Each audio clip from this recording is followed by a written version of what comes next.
Hello. Hello. Spike. Hello. I just got the alert on my phone telling us that you're streaming. Hey, everybody. I'm Spike, and for the first time in my entire life, as predicted, I didn't buy the RimWorld's DLC the day it dropped, and I feel okay about it. Spike, I feel you. I feel you because that DLC is underwhelming. And you're Kel. And I'm Cal. I'm Amanda. I'm tired. And welcome to the Geek Show, and we have a special guest today, and that special guest is none other than webcomics old schooler, good friend of the publisher, and Amanda? all-around great guy, Evan Dahm. Hi, Evan. Hello. Why was you saying my name? Thank you for having me. Old schooler. Old schooler, you're old now. We're all old. Oh, Yeah. I Yeah, can. nothing makes me feel quite fucking old is seeing all these like little 20-year-olds who are amazing at everything, and they're all like, "Am I any good? Can I make it? Should I be on Webtoon?" And I'm teaching. Since the last time I did this with y'all, I'm teaching a class at SPA about the title of the class is webcomics. So I'm interacting with the way all this shit looks to 21 and 22-year-olds lately, and it's disorienting, but it totally informs my whole worldview now. I bet all they talk about is like Webtoons and shit, right? They're all pretty reactive against it. I mean, Oh, that is nice to hear a that. formative part of the scene to them, Hmm. but there's a healthy bit of resentment towards it, I think. Yeah, there was some poster or another I saw the other day talking about like there's a Webtoons program now where you can sign a contract and they'll sort of like up your work in their priority. Like, I don't know, they'll put it above the fold on their site or something. Huh? Mm. I don't know the details of exactly what they promised to provide, but all I saw Are you just going talking around about was like Canvas versus originals? I don't know, maybe. There was some change to the original's contract, I think is what she's talking about. Okay. Yeah, and basically everybody was just screaming from the hilltops, "Do not sign this." And Yeah. I was wondering, is that like a Um, normal? This is the first time I've ever read a TOS. Do not sign this, and I'm misinterpreting some language, or is it a for real Tokyo Pop tier? Do not sign this. Mm. so Spike, there are different things. So Hmm. there's the canvas, which is anyone can post whatever they want, and that has a TOS. The thing that people are saying do not sign this is a contract for their originals program. Their Okay. originals program, they're paying you a page rate, but you are required to update a certain amount each month or week. Okay. They have a bunch of predatory stuff in there, like doing rights grab shit. That's why people are saying don't Oh. sign this. Whereas the canvas thing, that's what Evan and I have used to put up like mirror stuff of our comics, and that is literally just like don't post porn. It's New deal. Boo. Yeah, there's no contract there, so there's no yeah, like it's just there's like a no social media requirement. platform. Yeah, it's like um Twitter's TOS or Tumblr's TOS. Like it is. So this is the thing is like that is where the thing that you're talking about putting it above the fold, that is the original program, and the reason why they put it above the fold is because they are paying for those comics to get made. Okay. Um, so they're acting as a publisher for Come those on, cat. comics, Should I get off the pot? It's and they're tricky. being a predatory Apparently, publisher. okay. I'll adjust Evan's audio. Oh, Okay. I'm not working on as great a mic this time. Uh, Um, I what was I saying? Oh yeah, I talked about this at length with my class this morning. oh. Um, yeah, people don't seem to generally understand the distinction between the two types of platforms, but basically there was some change in the originals, the contract part of Webtoon recently, which is what that big Comics Beat article is about, Mm-hmm. and it's super exploitative in all the predictable ways. It doesn't seem qualitatively different from what you would expect from something like that, but they have all Yeah. sorts of shit where like they automatically have media Ownership. rights and they don't allow you to sell merchandise of your shit or stuff Ooh. like that. It's just Ooh.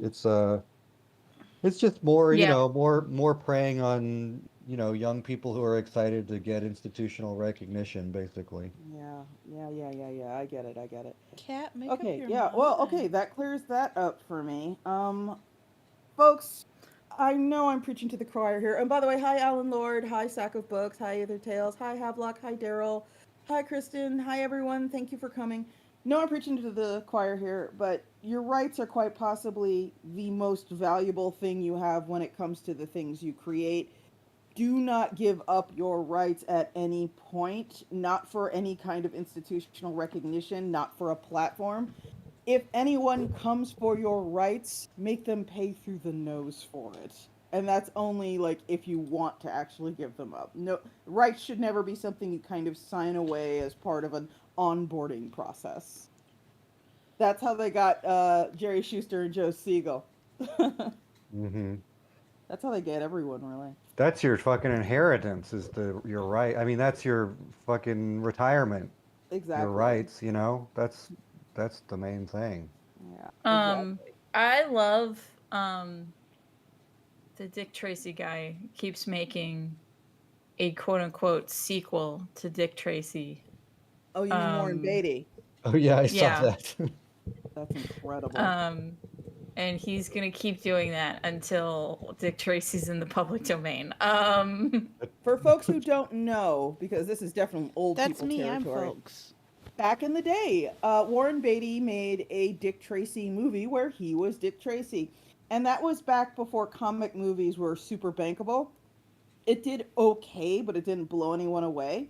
But I guess Warren had a serious sort of connection to Dick Tracy as a character because he wanted to make another, and the production company said no. And then he found out they were trying to make a Dick Tracy TV show but exclude him from it. And that made him so mad. He scoured his contract for loopholes, and he found one. And to keep the rights of Dick Tracy, ever since that, actual real Dick Tracy movie dropped, every few years he puts out like this shit arsed zero budget movie where he just puts on his old Dick Tracy costume. So it's like this lemon yellow suit and fedora. And he makes some bullshit awful movie that he drops in the middle of the night on, TCM, the cable channel TCM, with zero fanfare, zero promo, because that's all he needs to sort of have the contract renew and have it so that he is the only person who has access to the rights to be Dick Tracy and to portray Dick Tracy in film for so many years from then on. And he has been doing this ever since the release of the Dick Tracy movie. And he has been so good at it, we haven't heard shit about Dick Tracy ever since then. And we will not hear shit about Dick Tracy until 2027, which is when Dick Tracy enters the public domain, which was kind of his entire plan to make sure that Dick Tracy would never be profitable for the companies he worked with ever again. It's hilarious that is probably literally why it's not like a known thing in pop culture for the past 30 years. Yeah. When It's everything pretty else is getting wild. rebooted to shit every 5 seconds. And God, I have such strong feelings about that. But that seems to be a bit of the argument that seems to have sort of fallen by the wayside recently. So Madam Web got released. I'm assuming everyone here knows about that and how Mhm. terrible it is. Uh, Madam Web, for folks who do not know, though, it's a character from the Spider-Man universe. It's this psychic grandma, basically, and they made a movie that is not that. Like she's psychic, but she's not a grandma. And then there are like three Spider Women, and it's a whole thing. It's not Stop good. it. Sorry. Never. My It's not good. my cat is doing things. I know. I just like being mean. Um, it's not good, but I think a lot of people are kind of missing the point in that it being good was not really top priority. It's not really so much a movie as an obligation. Sony has the rights to Spider-Man, and Sony got the rights to Spider-Man before superhero movies were super big business. And they will do anything to hold on to the rights to Spider-Man. Anything. And part of that is they have to make a Spider-Man movie every so often, even if they don't really have Well, like serious Okay, Spider-Man so movie plans and designs, or Spike, they will lose the no, rights to Spider-Man. Spike, it's not just that they'll lose the rights to Spider-Man. Because the thing is, they have been churning out bad Spider-Man related movies fairly frequently. So this isn't like we got to run out the clock. This is they're trying to make the MCU with all the D-list Spider-Man people. Yeah. So it's not just a like running out the copyright thing. It is also we're trying to copy what Disney did. Even though people are getting sick of what Disney did already. Yeah. And like so they're just doing what executives do, which is have no ideas. Yeah, pretty much.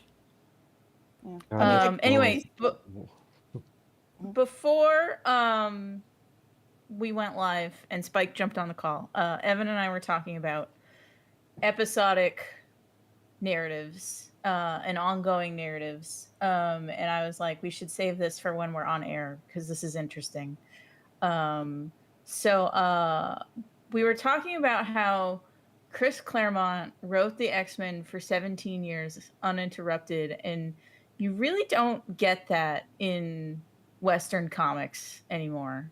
And there isn't that many places that someone can do that. Like webcomics is the only real place to have someone do that and have it be even remotely viable. Yeah. So I just taught a class. Well, the class that I taught this morning, I did a lecture that I got together at 6 o'clock in the morning about this, about like different serialization logics and different solutions to the problem of making a story go for a long time. And like, I'm continually struck by this thing. I was just talking about this on the new Twitter, where like, it used Blue to be sky. yeah, it used to be an insane miracle for something like a 17-year run on a project in comics to happen, But now we don't have to be so reliant on industrial structures. And, all four of us, how many are we? Too many. There's Are four. are intimately familiar with like self-publishing a long format thing on the internet, right? That's a cool fucking thing that we've been able to do that. Yeah. And It's I think there's some parallels to be drawn here between sort of the whole Chris Claremont run thing and what is currently happening in video games as well. Because the whole video game industry now is fully corporatized. Mhm. Obviously there's indie games and small publishers and small developers, and I love them, and they're like literally my favorite thing in games right now. But there is also this multi-billion-dollar thing, this top-heavy mess that sucks all the air out of the room when it comes to video games. And their whole move is shareholder appeasement. And there is this there's this sort of pattern of behavior we're all very familiar with now, where the statement to the shareholders is coming up, so let's fire everyone. The people who are in charge of the story Bible for shit, I don't know, Mass Effect, okay, we'll fire him. And the guy who's in charge over here of making sure everything makes sense in all of our other games, we'll fire him. And we'll fire this other guy over here too, because that way we won't have to pay this person who is inarguably a massive asset to the company and draws a salary in line with that, their salary. So that's another, $200,000 we can write down in the at the end of the day when we're talking to the shareholders, and we cook the books and it looks like we're doing slightly better than we are. Therefore, I will keep my job as CEO and I'll get to draw a massive bonus. Hooray for me. Mhm. But when they get rid of those people, a lot of the coherency and a lot of the sort of ambient knowledge goes with them.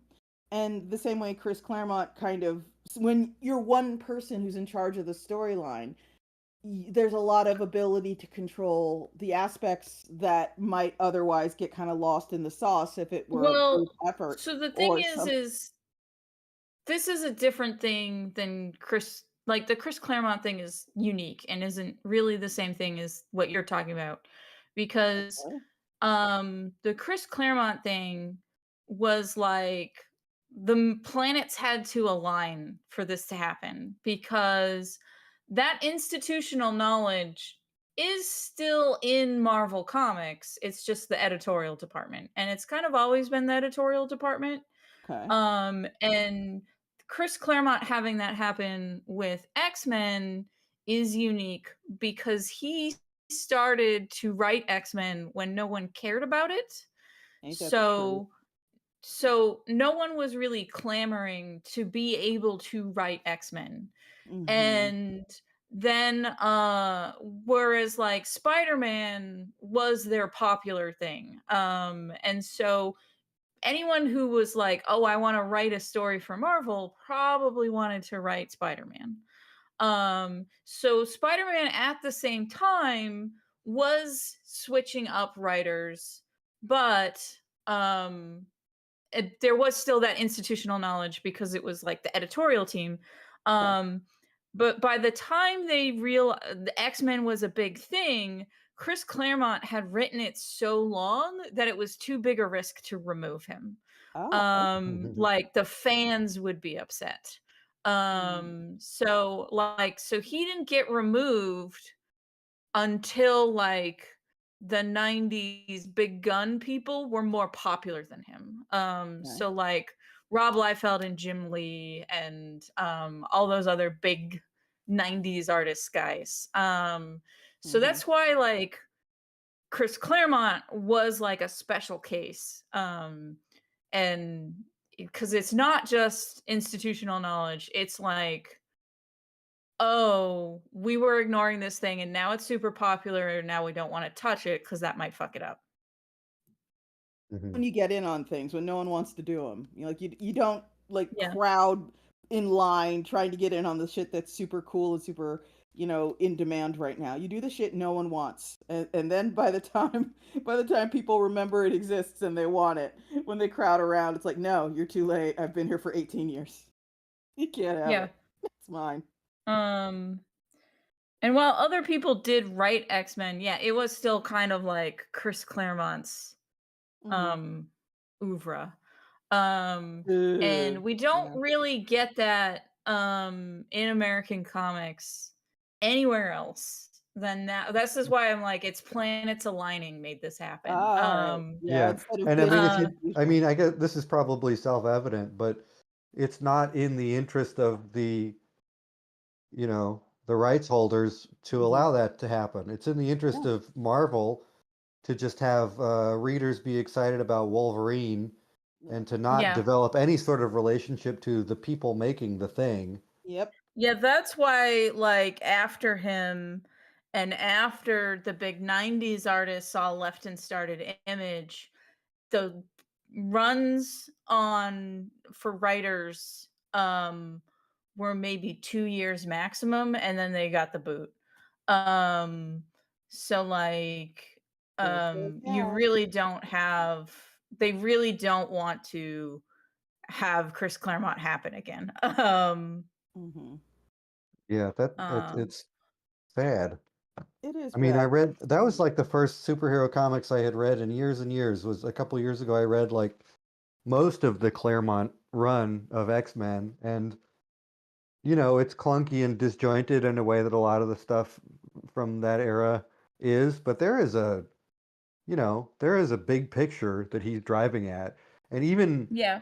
pretty early on, for him to be aware that it's even possible to have a big picture to drive at in that medium is pretty wild, you know? It ends up feeling like a real, like a real work with a real like human vision behind it and in a way that I'm not used to superhero comics feeling.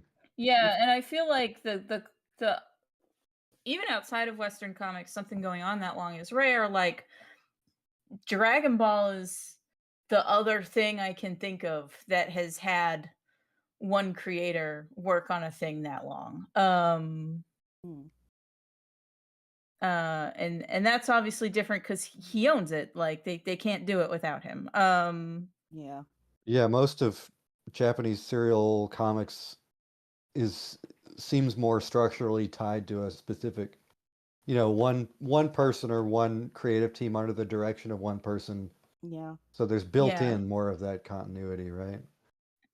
Yeah. And even if a thing does go on that long, they really go on 17 years. Mm-hmm. But yeah, I really I've been rewatching Buffy with some friends who haven't seen it before. And it's kind of like I really like slash miss stories that are episodic, but the pieces fit together to build a bigger picture. Um, like they TV doesn't really do that anymore. Um, and because now it's all like we're dropping the whole thing all at once. Mm-hmm. Um, and part of why I really liked Mad Men is because it was episodic, but also building off of and in conversation with past episodes. So it added layers to it in a way that I feel like something that is one big story like Breaking Bad or um other prestige TV, like I wasn't getting the same thing. Uh Mm. and I kind of want to structure City Between that way is every story you can read it on your own, but there's a big picture going on. I like that. Okay, I have an angle on that I would like to articulate. Give me 1 second. Go for I it. think there's a material conditions angle here. Like you're Mhm. identifying how the shift away from that sort of storytelling in TV has happened because of streaming and because of like The the writer's game strike. yeah, but the Game of Thrones style, episodes of a big story thing, which is really only imaginable under streaming, under like a post cable TV Yeah, world. where they're expecting you to watch it all at once. Yeah, which is like, this is a neutral thing. There's good and bad to that type of publication. Yeah. In comics too, that kind of happened. You had at first it's very serial because it's dependent on periodical distribution in America. It's dependent on periodical distribution, which is not super reliable and consistent, and there's no firm comics fandom culture. But in the, I think, late 70s, when the direct market starts happening and there starts being such a thing as comic shops and a much more reliable infrastructure around like a culture of people keeping up with these books every month, then you can see these long form stories starting to happen. So, like, it's interesting to me, I guess, how like the scale of serialization changes just based on the material circumstances of the thing being published, Hmm. And now Yeah, we're in but this so place. like yeah. So it's I feel like the serialization with the monthly comics, it was still kind of close to like me describing Buffy where there is an overall plot to the season. Um but it's like in like self-contained chunks. Yeah. And I feel like um after comic culture, like comic shop culture, they started to do that, and now with the shift to graphic novels, um it's either one and done or it's you're going to read the whole thing like in one big chunk. Or Yeah, and the like monthly superhero comic thing is so like Archaic. atrophied and backwards looking that, Hmm. that doesn't seem like it's gonna be a determining Yeah. publication logic for the time being, probably. Yeah, mhm. it's kind of fascinating to sort of consider. Like, I can't predict where serialized comics, where monthly periodical comics are going to be in 10 or 15 years, because quite frankly, they're kind of like artificially propped up. Like they Yeah. can't really fail. Like not really. It's a suboptimal sort of distribution scheme, but it's not subjected to actual realistic pressures. And I'm not talking about individual comic shops. I just want to say that. I'm talking about specifically the model where DC and Marvel and other periodical publishers every month they put out a book that is about this character, and it is probably connected to the book they put out last month, and they have this person writing it this month, but next month maybe they'll have this person writing it. Like I don't know how long that's going to live because it's Hmm. living under very specialist circumstances. And for years I've thought of comics in the same terms that I thought about this store in my neighborhood. And that store was a storefront, it was a shop front that sold very amateurish paintings by the proprietor, and also incredibly expensive and tacky things that they clearly picked up antiquing. And so you would have these really sort of bad, I wish I was Monet painting the water lilies kind of pseudo impressionist slop things in the window. And then also a $1,200 Edwardian chest for like a wedding blanket, something like that. And I would walk by it for years, and I never see anyone in there. And it's very rarely open.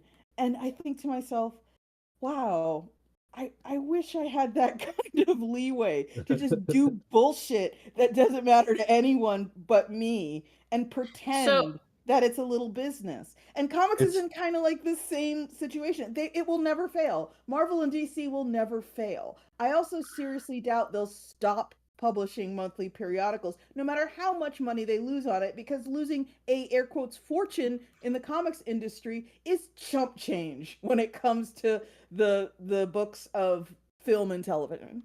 it's Disney, and I mean it's if Disney and Warner Brothers ran that little shop, you know? Yeah, I exactly. mean that's the scale that we're talking about. It so is. it's also though I was listening to interviews with comic shop owners after Comics Pro. Mhm. And they're all super gung ho pro floppy monthly comics. Um and I was like, I understand why, but you are defending a dying system because you don't want to change. Because the reason why they like monthly comics is because that creates a habit in a customer to come in every week. Yep. Um and pick up whatever Marvel put out that week. It's a cultural And preference. Yeah. so they get in the habit of that, and then they're gonna buy more than whatever their pickup is. And they basically want all their customers to come in once a week. Hmm. And one of the persons on the podcast was complaining about manga is so popular, but I wish it came out in periodicals because I could get someone into One Piece if I had periodicals for One Piece. And it's like, no one who is into One Piece Mm. needs a periodical to get into One Piece And because also they Viz don't need your has yeah, they because don't need your like help. no, yeah, well, it's like One Piece's first few chapters and all of Shonen Jump's first few chapters are free to read on Viz's website. Yeah. Why does any manga fan have to go to your comic shop to get a periodical for not just One Piece, the most popular manga in existence, but any manga? Hmm. Like, they're like, that's great that you could sell someone on One Piece with a periodical, but there's 9 million people, like, not going into comic shops Yeah. because they're kind of a hassle, that are reading One Piece in the comfort of their own home. Um, Yeah. Yeah. Oh, and it's like I'm sorry that the success of this book is inconvenient for your business. there's a lot of Ludditism that kind of goes hand in hand with wanting to preserve the comic shop model. Well, There are well, it's definitely more very like, smart comic shop owners out there yeah. who they carry manga, they carry board games, they carry tankobons, they do the whole thing because they kind of understand they're running a business. And Yeah, the well, so business like is there to serve the customers. clearly So they're this not person super clearly interested in preserving an outdated version of what they imagined a comic shop to be. well, so this person was clearly not just selling periodicals. Like they had the manga collections of One Piece. They Uh-huh. were just like, their logic was it is easier to get a customer to spend $3 rather than $10. And they want those manga customers to come in every week rather than every 2 months. Yeah. Because they want people to come in every week. And No.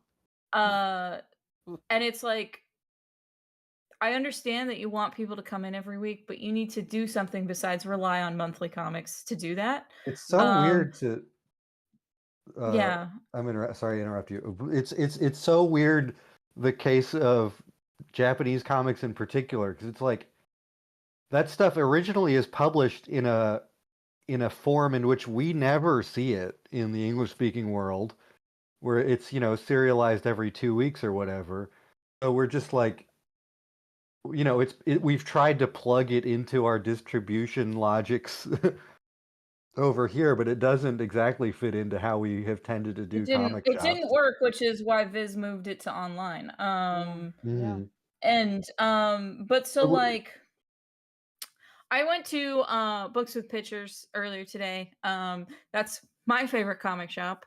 And they're constantly doing like events for kids every weekend. They're doing signings every week. They're doing um they invite comic artists to do portfolio reviews once a week. Oh, Like cool. they are doing a lot of active work to get the that to do the come by weekly, but without the reliance on superhero comics or Right. and those monthly periodicals, because they understand that that's a increasingly smaller and smaller section of the comic reading public. And there's even like, I think they host book clubs.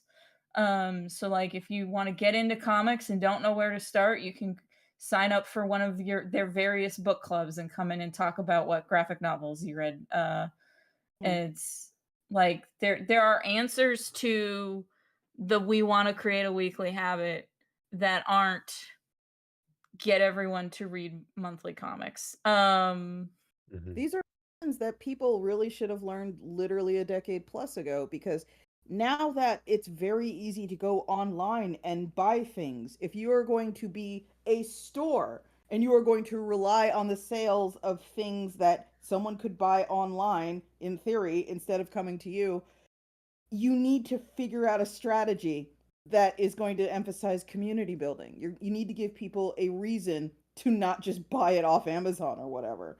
And a lot of really good comic shops do exactly that. They have game nights, they have learn to draw Mhm. nights, they have, like you said, portfolio reviews. And that's community building, that shit you can't get online. So people will show up for that.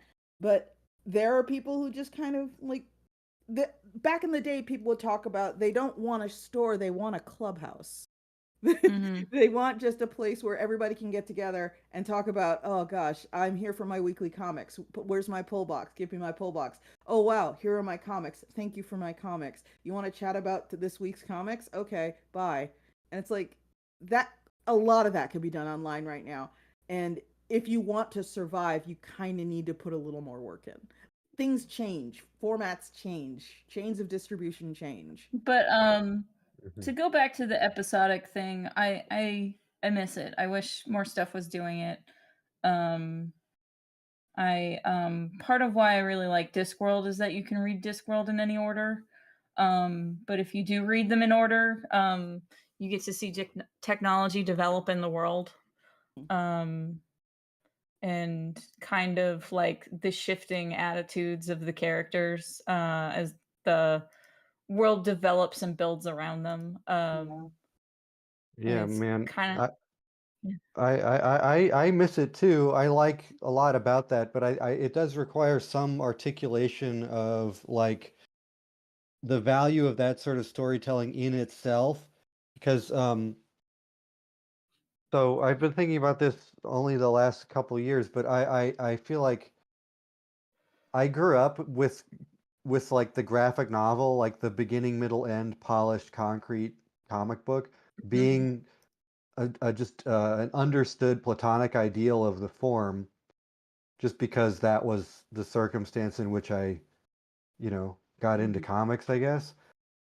But like, I don't know, it took me a while to like learn that all these different types of publication are valuable, have their strengths and weaknesses and their rhythms, It just yeah. maybe I Mhm. don't have an actual conclusion there. We need to No, be I able to see. articulate Yeah, I get what you mean. these things as valuable in themselves Yeah. outside of the material conditions that have Like necessitated this or that a type. thing that I find really frustrating about the industry right now is when something is going to be a longer running series. Frequently the publisher is like, well, can the first volume be self-contained? Hmm. And it's like I feel like a lot of very successful long running Western comics have an horrible first volume Mhm. because they need to come up with a little tiny plot before they do the story they actually want to do that's actually interesting. Hmm. Mhm. Um like even though I know Fables goes off the rails into right-wing weirdo territory, the first story is like, "Oh, who killed Snow White's sister? Oh, no one did. Okay, we're done." And it's like nothing. It's a super nothing story that is just there to like, hey, if this fails, we want to not have people complain. Um and I don't know, I feel like I would rather a series go big or go home, like from the get-go. Yeah, Um absolutely. I would even be happy with it, not arriving at a conclusion. yeah, like, you know what? Maybe you should let stuff start and then not finish because yeah, people might complain, "Oh, this never got finished." Well, you know what? It's cuz you didn't buy it. So you Mm. don't get more. Um Yeah. It's reminiscent and of back in the day when people would mount these like campaigns basically where they'd say don't wait for the trade paperback because a whole big thing in comics was I'll wait for the trade paperback. I won't buy the floppies. They're hard to store. I want something that'll last a while, something I can put on my bookshelf. It looks good, but you know what? I'll just wait for the trade. And people Hmm. are like, don't wait for the trade because they only care about sales for like the issues. They don't if they don't get sales for the issues, it won't get a trade. Support creators, buy the issues. Man, well, even that is like an artificial sort of nostalgic. Like you can't Yeah. that's such a weird artifact, It is. like you need like a whole population of people to feel a responsibility to buy a thing in a particular sort of way. That's not sustainable. No, it's really That's not. yeah, that feels like the but whole the as tenuous as this Mhm. um like what I'm talking subsidized support of about monthly floppies. but what I'm talking about is like the a lot of Western publishers want the first trade to be self-contained, and I think that also like unless you're designing a series where every trade is episodic, um that's no, go big or go home. Hmm.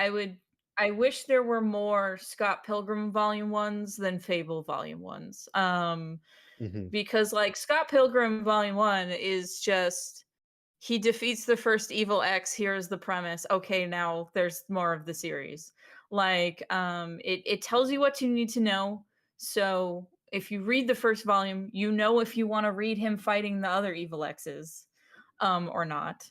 But it doesn't like do that. Oh, this is sort of the end, but not really. Like, I think I just hate that indecisiveness. Mm-hmm. I feel that Eh, absolutely.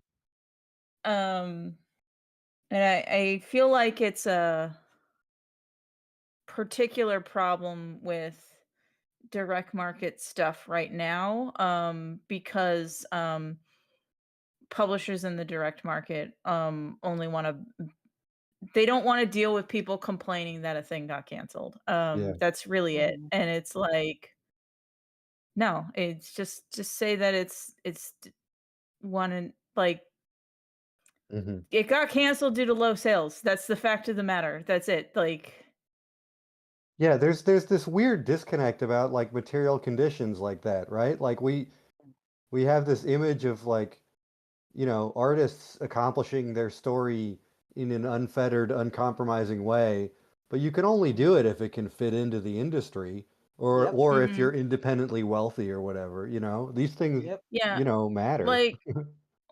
like when pitching around You Are the Chosen One, I got told a lot like, "Well, can you make volume 1 self-contained?" And it's like, "No.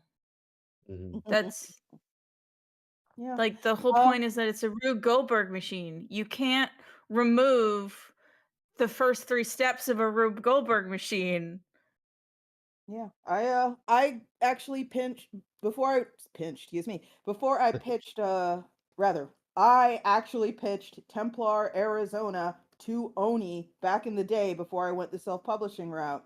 And they basically told me it's like, yeah, we can't do that because it was a very nice email. But we can't do that. It's like you plan on this going for like 1,000 pages, and we can't just like drop people in the middle of this story. And it's something that we have to commit to for however many years this is going to take you. That's like not a thing we can do.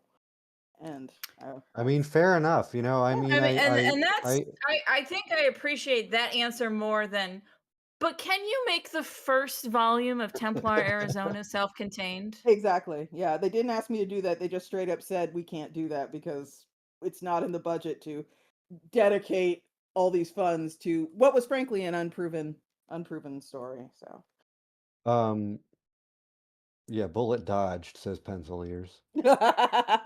pencilers. Uh, Oh, the shit I could say. Oh, the shit I. Here's the thing. If it were 10 years ago, all I'd be talking about right now is how much I love Oni and how much I love the people who work there. And it is not 10 years ago. The end. I loved them too. A lot of Um, people did. A lot of people did. what's the Templar is not on the internet anywhere now, right? It kind of sort of is. Like I'll occasionally stumble across a place it's up and I'll think to myself, I need to take that down. That shouldn't be up. And But then I not a forget. not a place you're in command of, or Yeah, just I think if you go to templaraz.com something comes up, but I don't know if it will qualify as like the comic. it's a This great fucking comic. People should no, be able to read it. it's fucking garbage, but thank you. It's true terror. It's the I worst thing I've want ever you to know I'm sick and feeling terrible. I've been muted this whole time. I'm read. emerging to tell you to shut up. Your comic's good. Yeah. No, I want to. Folks, if you are thinking to yourself, I'm going to get started on my web comic. I'm going to make a web comic and I'm going to put it online. Don't fucking start with your goddamn 2,000 No, page epic no, unless no, you. no. I'm gonna counter this because you know what? Yeah, you were talking. Um, I'm sorry to interrupt you, Spike. You were talking to the two people on Earth who most specifically are going to disagree with that point, probably. because Spike, here's the thing: is you need to do the comic that you're most excited about at that moment in time, True. and your grand epic is what you're most excited about. And Oh, by the time you are quote unquote good enough to do your grand epic, like 10 years later, you're a mhm. different person and won't be excited about it. That's So, true. That's like, true. um, I would not start Sorcery 101 now in my career because I am a different person. I have different priorities and the types of stories I want to tell. Um, but like Sorcery 101 was the perfect comic for me to make when I was 17. Yeah, I Even get though it that. was thousands of millions Absolutely. of pages long. Like that's when you're young, that's when you have the energy to do a 1,000-page comic. Mm. Um By the way, pencil and ears. I just want to say really quick. And to anyone else who's wondering, if I told you I had a 10-year plan for Templar, would you believe me? And then we're just gonna sort of end it there. I mean, certainly. I mean, yeah. I still think it. I mean, I still think it is worth people being able to see it, even if you didn't accomplish the whole Yeah. big picture. You know. Like, okay, like Love Me Nice was supposed to be crazy long. It stopped. I still want to come back to it. It stopped at like page 200 and something. It's no. Are you going Here's to the tell thing. me I should take it offline? I mean, No one should here's read the it? thing. The comic I am drawing literally right now as we sit here, I maybe twice monthly talk myself out of taking it offline because the oldest page is now 2 years old and I literally can't stand to look at it. I don't get it. but so Hmm. Spike, what I'm saying is like when you're 17, that's when you have the energy to draw a 1,000-page comic. We're all old now. And We are. don't have the energy. Yet You Are the Chosen One is going to be 1,200 pages, and I'm like, I really need to get back to that right now, or I'm gonna die before finishing it. Right on. You want to know why this fucking comic? You want to know why Bukata exists? It's a fucking midlife crisis comic where I'm like, okay, I have all these comics I've written, and then I have this one webcomic I never finished. Am I really gonna die? Am I gonna be fucking dead? Am I going to leave reality and existence without completing one epic comic? Like, that's some fucking stupid shit. Am I really gonna be that bitch? And it's like, no, I'm gonna do my stupid fucking comic about Keebler elves who find out about communism. And if no one likes it, that's fine. What matters is that it exists. Well, then why can't you say that whenever you look at your old pages and go, meh? That's Yeah, because Templar is exactly. hideous.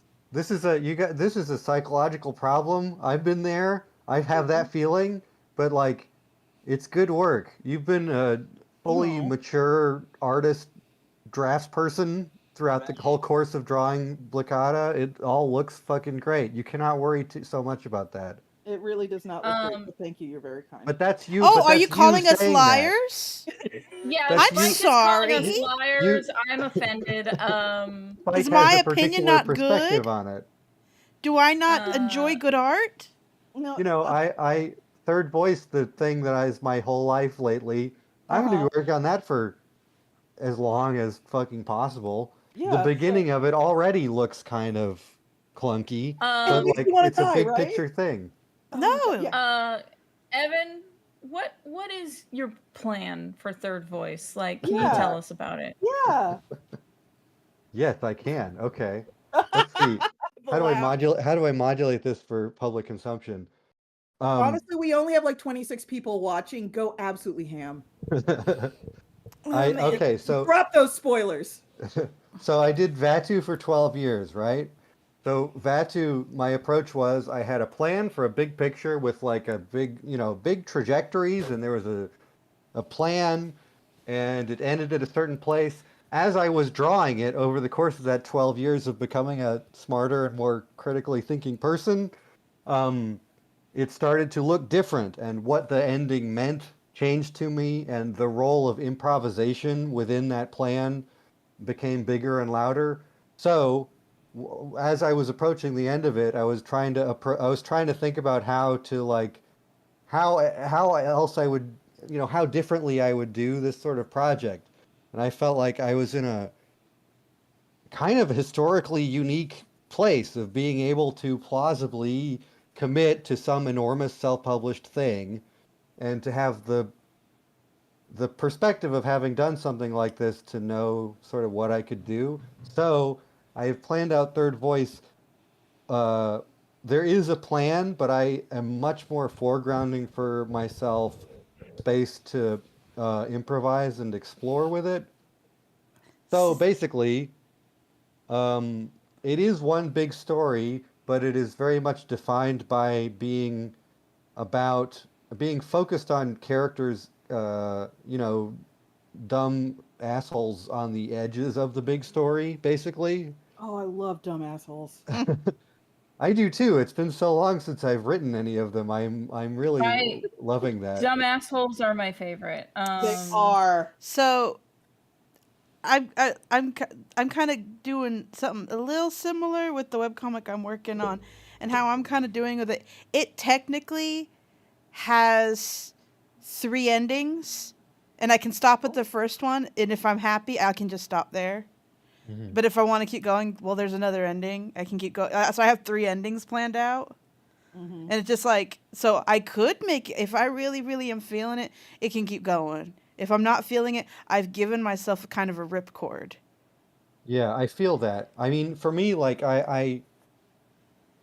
there is a way in which I see it ending, but the thing I'm trying to keep in mind is that like I'm going to be in the thick of this thing working on it moment to moment throughout these Mm-hmm. years and years or whatever. So I have to be able to, I don't know, keep it active as a like vibrant improvisational space for myself. Mm-hmm. Mm-hmm. Um, I don't know. I guess it's hard for me to talk about it without getting super abstract like that. But there's No, it's enough interesting though. It's there's interesting. there's like a framework in space, a framework in place for myself where I feel like I could build on this thing for fucking 20 years. I mean, Oh, Nice. Yeah. I feel good Um, about it. cool. that's kind of how I am looking at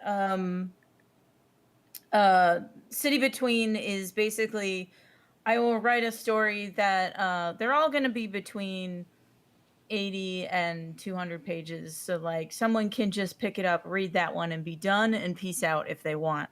Mhm. But I do want them to be like in communication with each other and um pull off each other. But there isn't like a planned direction. It's basically as I come up with ideas for the world, like this ability to jump around from 100-page story to 100-page story, um, is a freedom that I like, and it gives like me a flexibility um, with the That's so overall big cool. picture. Mm.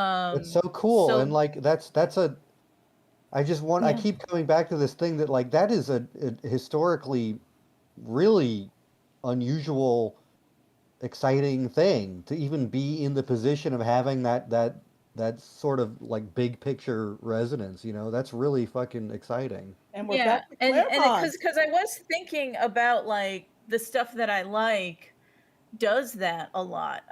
So to bring it back to Mad Men, like in the um 4th season, or maybe it's the 5th season, when Peggy interviews Ginsburg to hire him, he shows up in ill-fitting plaid to his interview. Like it's a plaid suit jacket that is too big for him, and it is referencing these kind of unflattering plaid outfits that Peggy wore in season 1, kind of to like draw a visual parallel or like unite a spark in you that you're recognizing that there is going to be a similarity between the two of them, Mhm.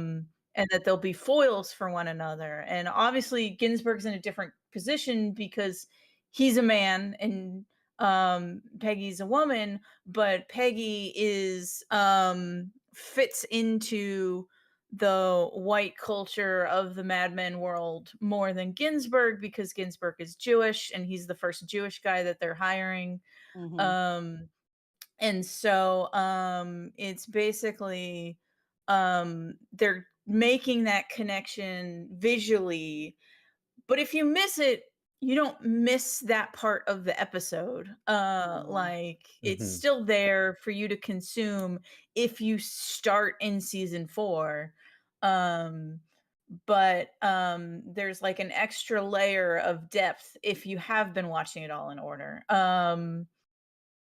I And I love think that. Yeah, and so like for City Between, I have my all my werewolves. And through them you're getting a different view on what each of them thinks of werewolves political situation. I was talking to Jay Edidin earlier today and jokingly said that Connor, if we're talking respectability politics in regards to werewolves, Connor would be the one saying there shouldn't be kink at Pride. And that's sort of he is the werewolf equivalent of that. And whereas Rebecca gives zero fucks and is like, nah, everyone get your tits and dicks out. Who cares? Um and so you would miss that if you read just their story. But it's sort of you're getting the different POVs of this situation that is like the background radiation to all the stories, um, if you read them all. Love I love visual storytelling of the sort that you're talking about. I've been approaching. I think I'm only able to like consciously see that I'm doing this, but like I kind of approach building a fictional setting to lean into that quality of like building symbols that are not necessary to understand the thing, but that add a sort of dimension of Yeah, Yeah. consideredness and Yeah. interconnection. yeah, Makes your work feel more cohesive when there are just things in the background, and whether some like maybe 50% of people catch it, but those 50% who catch it, they'll be like, "Oh." And like the world will feel more real to them in that Yeah. moment. Like No, you and oh, you and actually gave a shit. Oh, you actually thought about this. even those that don't catch it will see Mhm. a bunch of particular weird decisions being made and assume that it means something, which is Yeah, like just as good. exactly. Yeah. Yeah. and and then like another thing that I'm doing in City Between is so like right now, Shards of Reflection is the first story that's about a vampire. And in all the City Between stories so far that are focusing on werewolves, the werewolves are looking out for each other and are helping each other, even if they're grumbling while helping one another. Whereas the vampire girl in Charge of Reflection has kind of been abandoned and is on her own, because vampires are the 1%. They do not care about each other. So it's kind of also making a comparison on that level, like uh, metaphorically, to reinforce the vampires are they run on selfishness basically, whereas the werewolves are running on community. Hmm. Oh yeah. That's fun to like I've never done that, but that's fun to like work with because Overarching. all of these like folkloric types of creatures have different associations and then that becomes this like language that you can play with and do what you want with. Yeah. That seems like a fun way to work. I've never done anything like that. Can I be Yeah. horrible for just a minute? Yeah.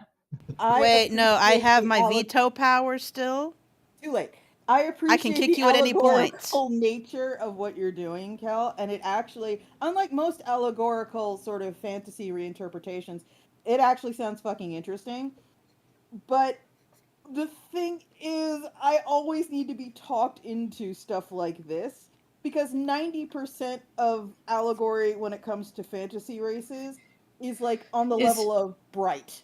It's Yeah. not yeah. really very thoughtful. It's very like superficial and extremely insulting to the point where, and I understand this may be my damage, it might not necessarily be anyone else. I kind of have this thing running through my head these days whenever I'm interfacing with like new fantasy media. It's a thing I'm on the lookout for, and it boils down to just this one this chant in my head that is green is brown. Green is brown. Let's see if you think green is brown. Let me look at your goblins. Let me look at your orcs. Let me look at your little sort of terror monsters yeah. that live in the corner.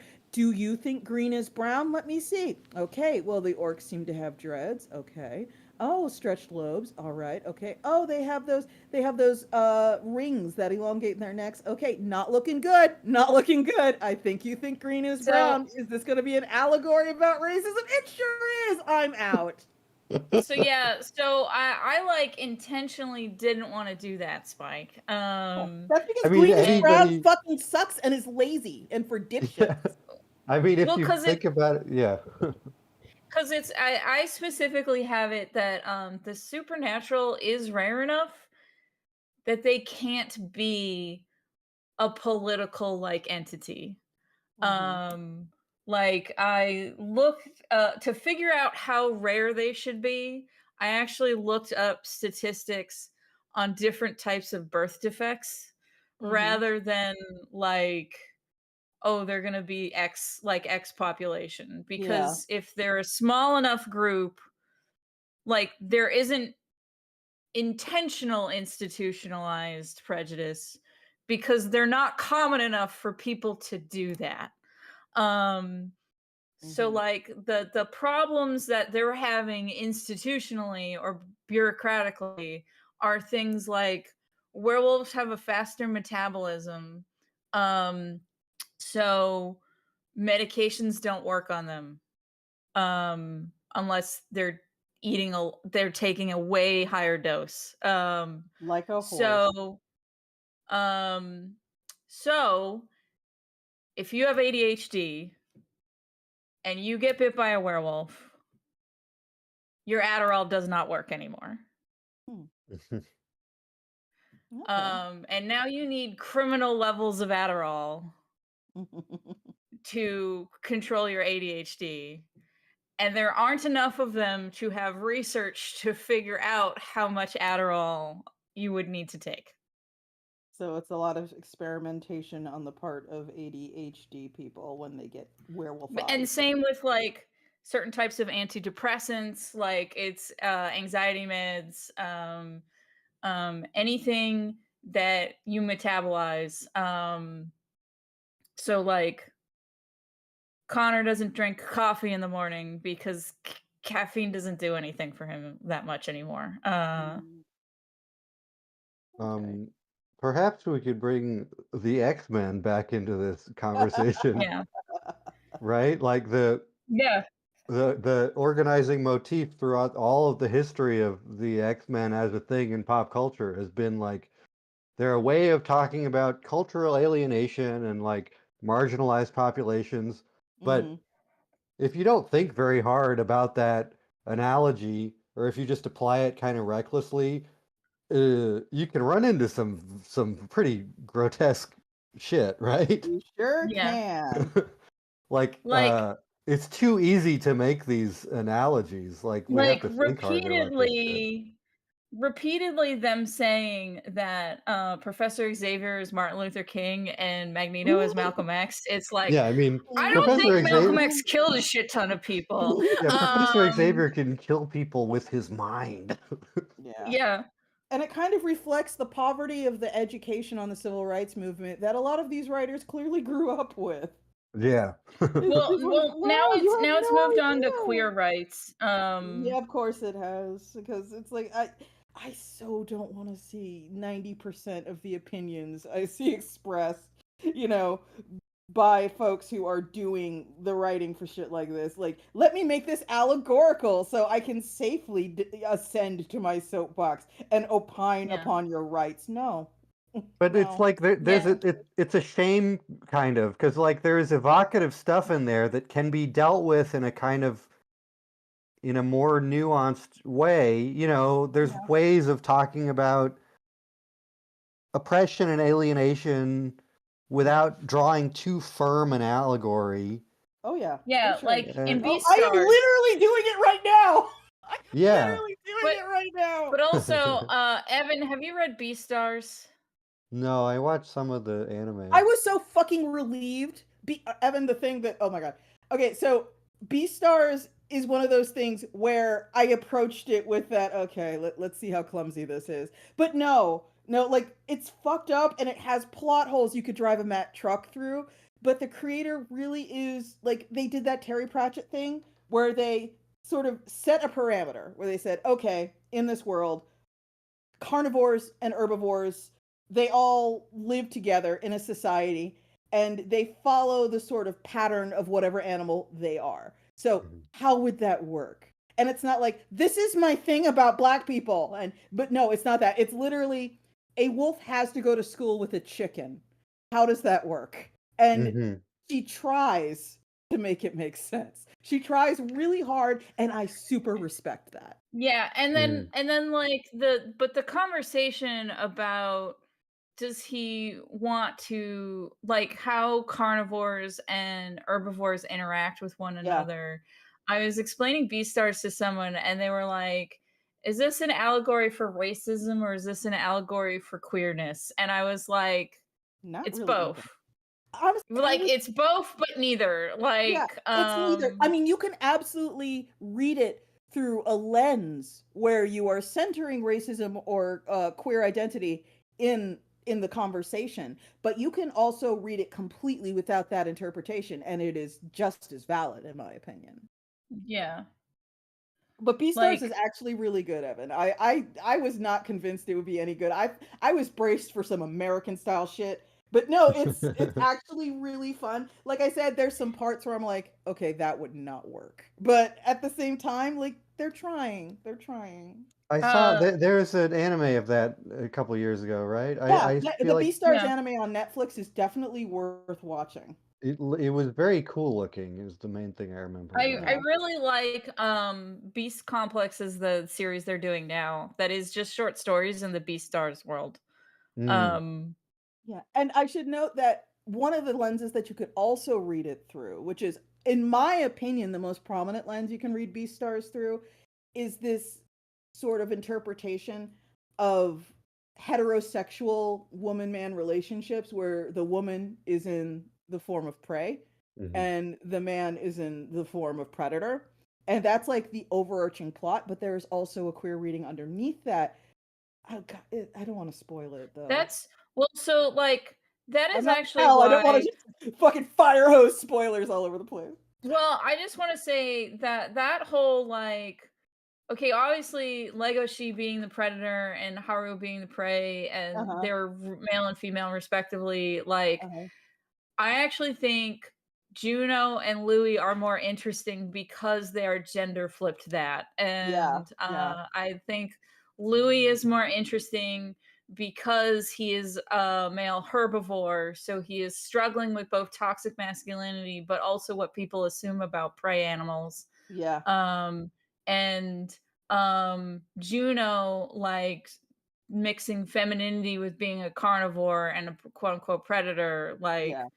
um It's very interesting. also It I sets want the rules and then it like experiments with them, like all good shows I do. Cool. yeah There's and something so about that that's like yeah go ahead. well, that's why I really like Beast Complex is because it is like there's a limit to what she can talk about with these teenagers and their heterosexual relationships. So by Beast Complex being just short stories in the world, you get some weirder stuff that is also super interesting. Like one is about a pig who does taxidermy and how does taxidermy work in the Beast Stars world where everyone is an animal. Hmm. Um But the and thing is, it's I would like to read that because there yeah. is human taxidermy in the world. Like there Yeah. are people like one of my favorite circus freaks ever was Julia Pastrana. And the Ass Ponies have a great song about her if you've never heard it. But Julia Pastrana was a Mexican woman who was basically adopted by a low-level government bureaucrat. And she had, we're not sure what she had. She had something going on where she had all over body hair and a very prominent beard and a sort of protruding face. Like her gums were overgrown, so it pushed out, kind of like what what Bettany's got going on. She could have had that, but in Bettany, that's just how his people look. But she had this protruding face, and she toured the world as, and this is literally what she was described as on posters, the ugliest woman in the world. And she was managed by her husband, who was clearly a garbage bag opportunist piece of shit, who she had no idea was a garbage bag opportunist piece of shit. And her friends literally warned her about him, being all like, dude, like this dude is clearly marrying you because he wants the money that you bring in, because you're in demand wherever you go. You make bank wherever you go, displaying yourself. He just wants a piece. He doesn't actually love you. He's garbage. Get rid of him. Kick him to the curb. But she was quoted as saying, he loves me for my own sake, which is something she died believing, giving birth to their first child, and something he quickly cleared up as not a thing when he had her taxidermied and his son taxidermied. And again, to quote the Ass Pony song, toured till he went insane. He was eventually committed to an asylum by his second wife, who was also a hairy woman who he also toured Europe and the North America with as the ugliest woman in the world, alongside the mummies of his son and first wife, Julia. It is like fucking the gnarliest, most insane story in freakdom. And I fucking love it. That is such a fucking Spike thing. If I had read that Wikipedia article, I would think, oh, this is something that Spike probably knows all about. It's true. It's true. I love it. It's the Ass Pony song is really good. And also the story of Julia Pastrana was actually kept in the basement of a Scandinavian medical college for literal years, and rats ate her baby. But she was in a glass box, so she did not get destroyed. Spike. Yes. We're pushing the subject matter. I'm almost done, I swear. Okay. Because there was a art student, a Mexican art student, who got like a grant to work at a Swedish art institute. And she found out, because the thing about Julia is, for a long time people thought the body was lost. And while she was in Sweden, she just did like the most cursory investigation. And the medical college was like, oh yeah, we got her. And she mounted this campaign to like bring Julia Pastrana home and give her a Catholic burial, because she was Catholic. And you can find news articles about it. She succeeded in this. She brought Julia home, and there was a Catholic burial for her in her native state in Mexico. And it's very nice that that's how it ended. And I also think it's very nice Julia died without ever realizing the garbage she was married to, because that would have broken her heart. That's kind of beautiful, yeah. Anyway, Beast Complex is very interesting. Yeah. And that's just the manga. Yeah. It has been translated, but yeah, that's not in the anime at all. Yeah. Are they So, making more in the anime? I don't even know. So when is They're making a third season of the anime, but I assume it's going to be bad because so Spike season 1 and season 2 covered the first half of the manga. Okay. Season 3 is going to cover the second half of the manga. Okay. Is that so they're going to shove as much content into season 3 Two things. that's in season 1 and 2. Two things. First, Evan, what were you trying to say? Oh, I can wait until a break in the okay. flow here. That's it. I guess my other thing was they could just not cover a lot of it, because I don't think a lot of it was very good. Ooh, ouch. In the I have second not half read of the manga. story. I will cop to that. I just watched the They could anime, skip so. a lot and I would be fine. Wow. You In the sound second very half? unimpressed. In the second, yes, the second half meanders and gets weird in fun ways, but then weird in not fun ways, and then weird in fun ways again. And like it's like the writer changed their mind multiple times, which is fine. It's their prerogative, but it made for a weird read for me. It's very clear that the creator realized she was more interested in the world than Legoshi. So some of the weird turns they take are her being like, here's a weird thing in their world. And This And makes me think of the conversations we've had, Kel, because, and I can say this, I'm not spoiling anything. Anyone here who who is interested in Beastars, you can still watch it after this. I'm not spoiling anything. One of the things that I brought up early on, because I just thought I'm such a fucking Poindexter, I can't avoid doing shit like this, is I was all like, so if these are all like wild animals who have all decided to try and live together in an herbivore/carnivorous society, and this is a world that clearly has never had humans in it, why are there fucking dogs? And Kel was like, and actually, I the was manga like, manga stay covers that. tuned, you get the answer. Yeah, because why are there dogs? And not just like random ass dogs, like distinct breeds. They're like sheep dogs and Labradors and shit. And I like that didn't sit right with me initially.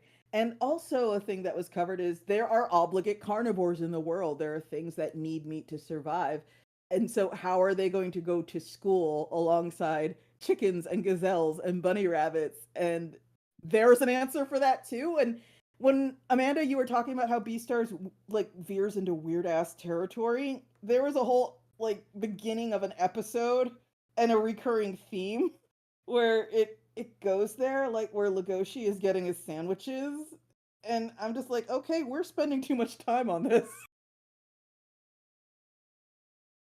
well, I actually think like the That is not the sandwich weird thing. stuff I'm referring to at Yeah. all. Not even by a stretch. I Oh, yeah? also think That's basically the mundane.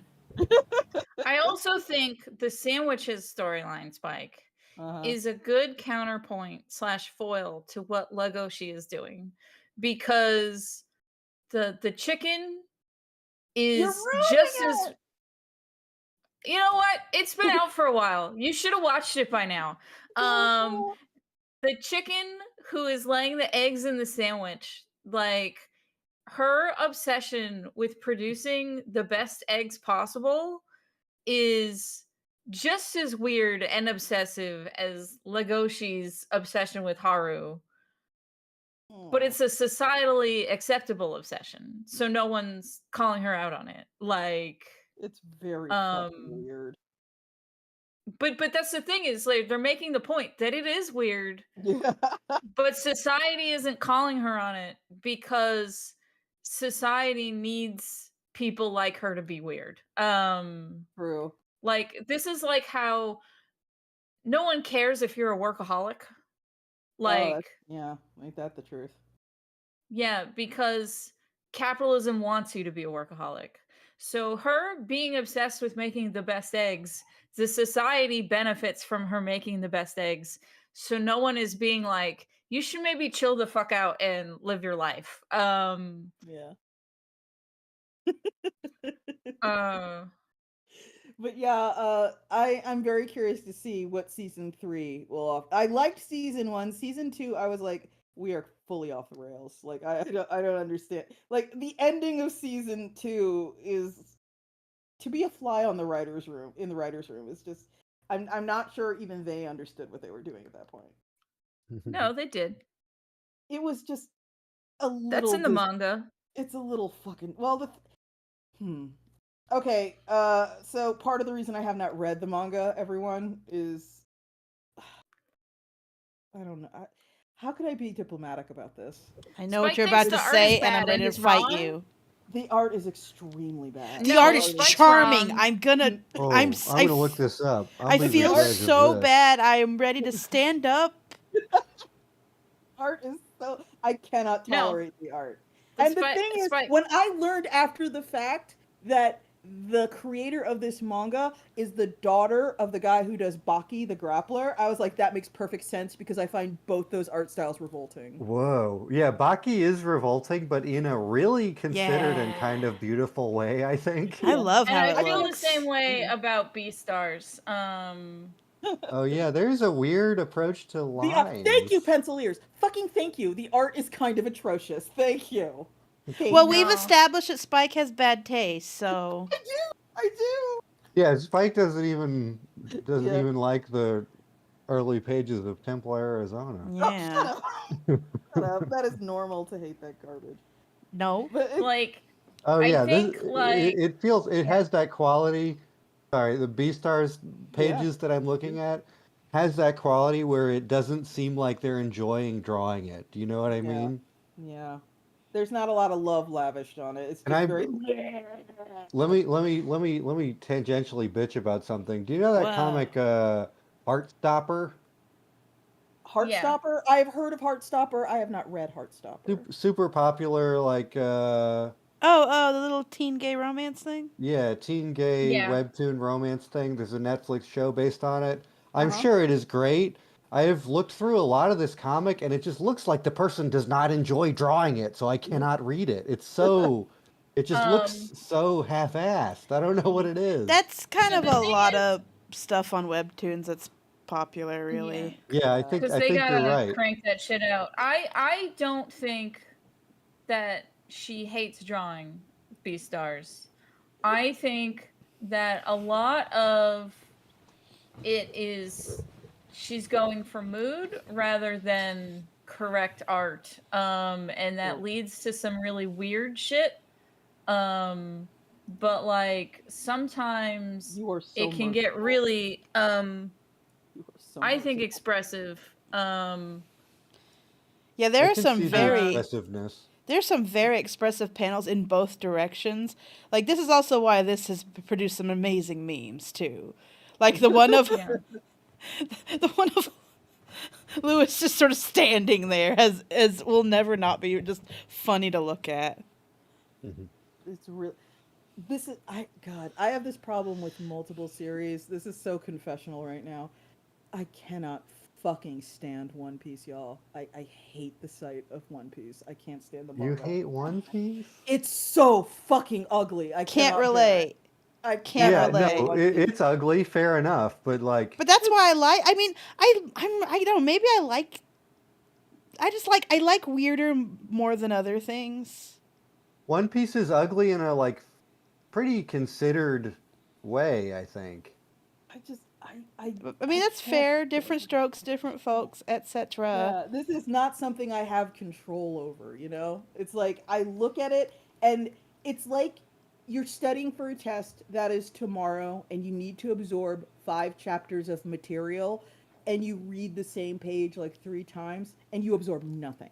That's what it's like for me when I read comics where the art I find it actually repellent. Like I Mm. can't. It's a physical Well, I mean, impossibility. yeah. If there's stuff I find repellent, I feel the same way. We just have different things Yeah. that set us off. Yeah, we have totally different tastes and So standards. I totally agree. I read all of all of the Dragon Ball that Toriyama did a couple Uh-huh. years ago. And people on the internet were telling me that I should read One Piece next because it's like, you know, the Mhm. thing that most clearly and loudly proceeds from that tradition. And Mhm. like I couldn't really get into it because like I see what he's going for visually. Yeah, I I don't I read don't yeah. I don't think it's bad. I just like there is so much Toriyama's fucking technique in storytelling is so much clearer Mhm. that that is the way in which One Piece did not really immediately resonate with me. So I kind of see what So you're the saying, thing Spike. is also uh one thing that I had with One Piece, I feel like One Piece is the most shonen anime that ever shonen animated. Hmm. Um and like if you could distill shonen anime into one thing, One Piece, if you will, you would get One Bleh. Piece. And um Ooh, this one? while reading it, I also did not connect with it, and Yeah. I was talking to in a server that Sylphie, the new uh Iron Iron Circus Circus social social media media. person is in.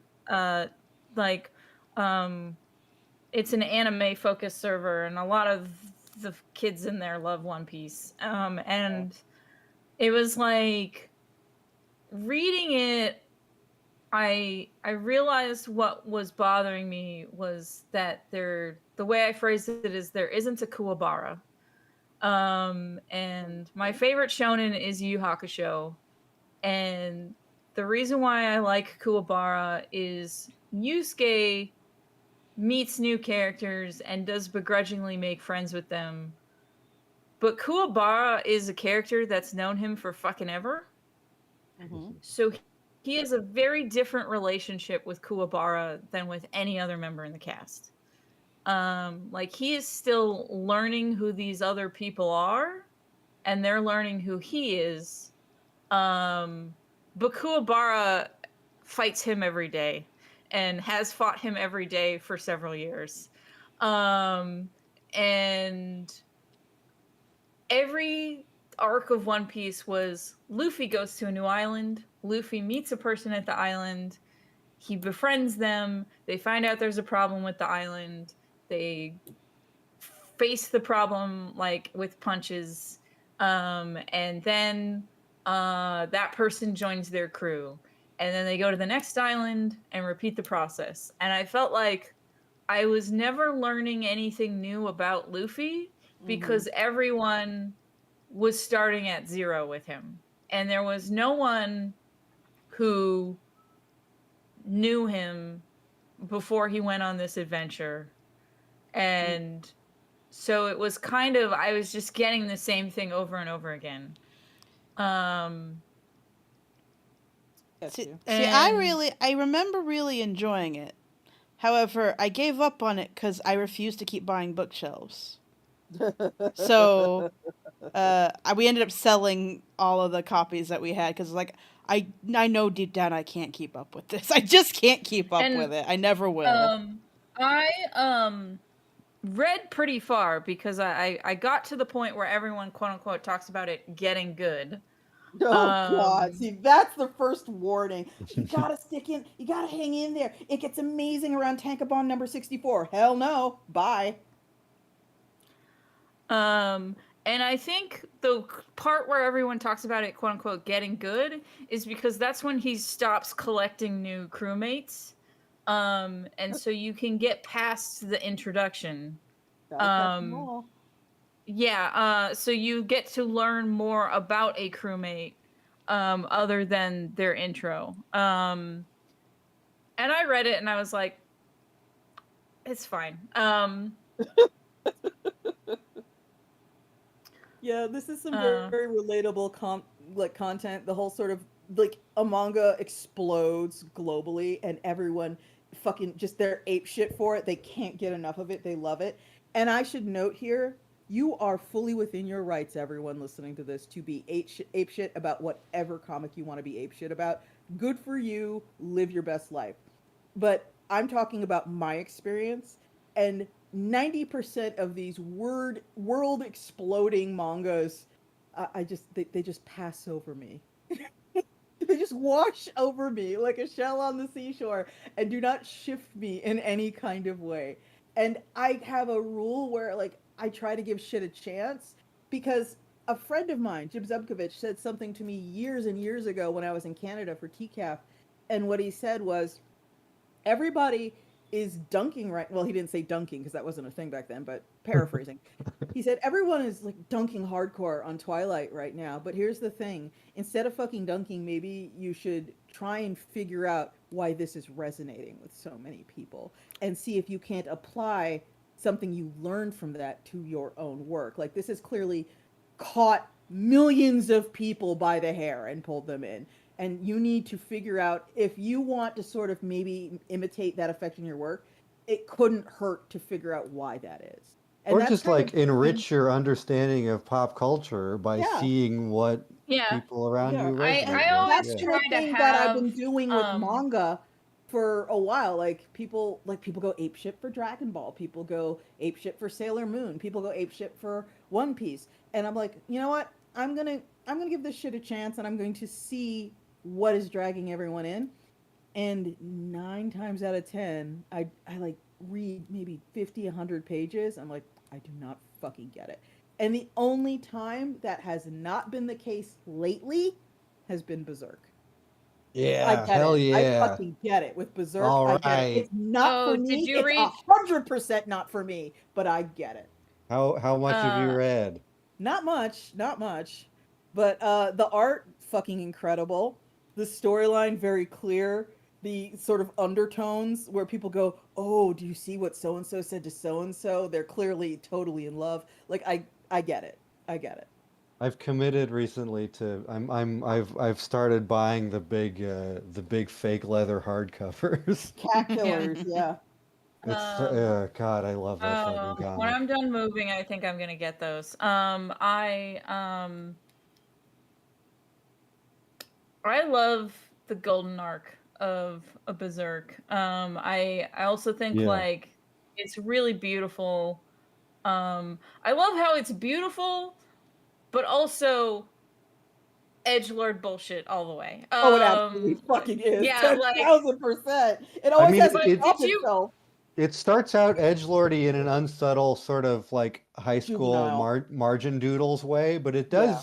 it does build some real emotional depth into but it, you it's know? Yeah. still like edgelord bullshit while the emotional stuff is going on, and I feel like that's what um makes it so good is that it's combining the two. Yeah, no, I feel that. Is There's a real you can feel Yeah, the because obsession. even the golden arc, which is about like this emotional moment that leads up to heart-wrenching betrayal, it's like he was born in a pile of corpses, and Yep, yep, yep.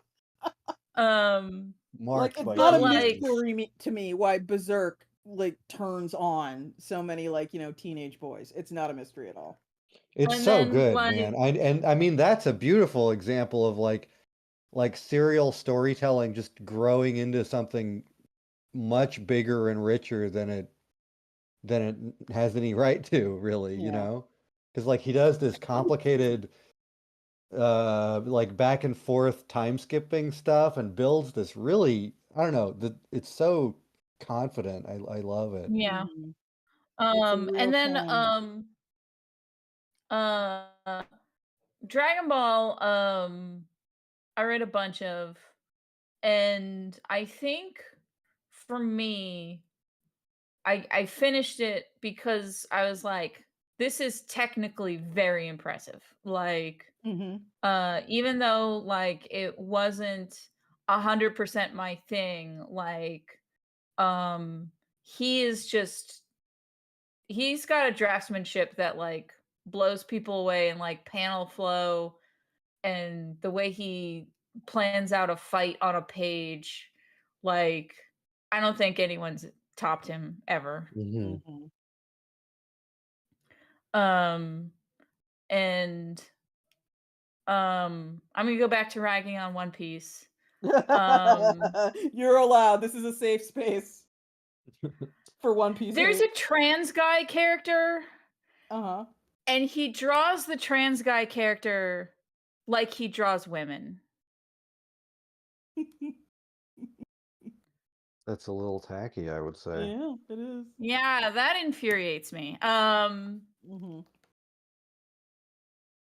And like they're a newer character. I was talking to my friend Bones Leopard about this because Mhm. they like One Piece, and they were like, oh, they added a trans guy and showed me a picture, and I was just like, I hate this, Bones. I like this actually infuriates me more than the way he draws cis ladies. Mm. Like Yeah, I remember there was a period in manga and anime where it's like, "Oh, this is how we're going to draw black people." Okay. So I can relate. I can relate.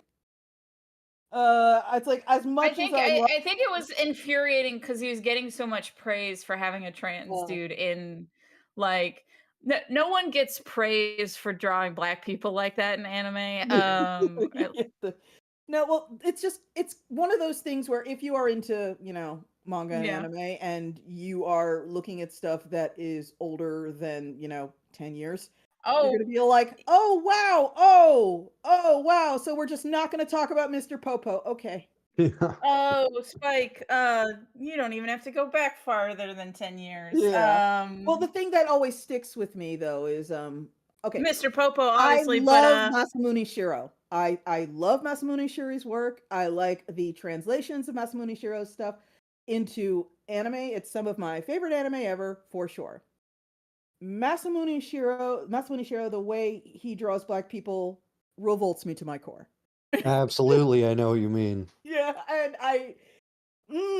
that's just kind of a thing you gotta I'm deal with. bad at connecting names with Ghost in the the property Shell. that they did. Okay, Ghost in the Shell. Got it. All right. Ghost in the Yeah. Shell.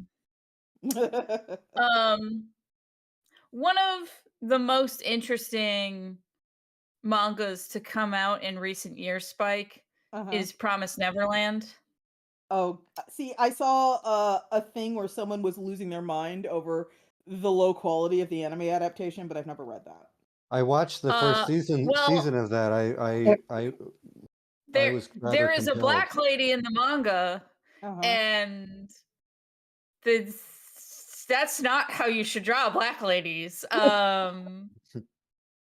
In the year of our Lord 2022 when they drew it, like Yeah, yeah. And the thing is, I actually am in agreement with the whole sort of like I don't necessarily think it's infantilizing to say they don't know any better.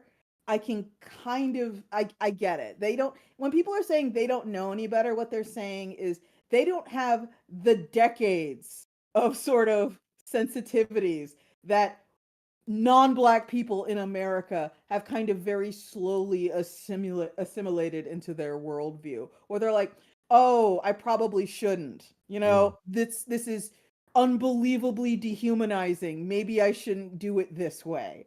And that's something that literally takes decades to pound into people's fucking heads that I'm a human being and I deserve the same level of respect that other human beings get. And Japan has not had that. And the same way it shows they didn't kind of have their marching in the streets, bra burning feminism, and I know bras weren't actually burned, I'm speaking metaphorically, bra burning feminism kind of streak that a lot of Western countries went through. Japan also did not have that. And the same way that reflects in Japanese culture, the sort of I have never had a black friend, but on a national scale also reflects in Japanese culture. It's Mm. better than um it has been, but it's still not um As we're all more international, maybe we'll all become a yeah. little more literate in great. Yeah. Yeah, these I think these so. this visual language. Yeah, I think honestly a thing that has done a lot to sort of dial it back in Japanese culture are people like Bob Sapp. That sounds bizarre, but I really do think so. Uh, for folks who don't know, God, this is so old, but I have to get into it. The very, very, very best MMA league on earth, rest in peace, was called Pride. And it was in Japan. And it fucking slapped. It was the best thing you ever fucking saw. Pride ruled. And Bob Sapp was like a lot of Americans in that what was sort of not quite good enough for the major leagues in America was plenty good enough in other countries. And Bob Sapp is one of those people who went to another country to sort of, make bank on that. And he became the giant friendly black man of Japan. They were enamored with him for years. And quite frankly, I think him clowning on daytime TV in Japan and being huge and muscle bound like a fucking goddamn Baki the Grappler character and really, really friendly did a lot to humanize black people to Japanese people. And that is my theory. I have nothing to back that up, but Like it's just a theory. the the way black people are depicted in anime sometimes makes me think of recently I was watching Atlanta, and there's a part where Donald Glover's character is on tour with his cousin in Europe, and it's around Christmas time. Um and he asks about what's going on. I forget the character's name, but the Santa's quote unquote helper. Mhm. And he's like, "So what's the deal with Santa's slave?" And the guy who is touring him around, he's like, "No, no, no, that's Santa's friend." And he goes, Well, sure as hell looks like a slave, but I respect a rebrand. Yeah. Yeah, that is a thing in Europe right now, Yeah, where Santa had slaves in a lot of European it's now, yeah, interpretations. and now it's his friend, quote Or unquote. his helpers, his little Yeah, helpers, his employees. God, it's just Black Peter. Yes, thank you, sack of books. yeah. Yeah.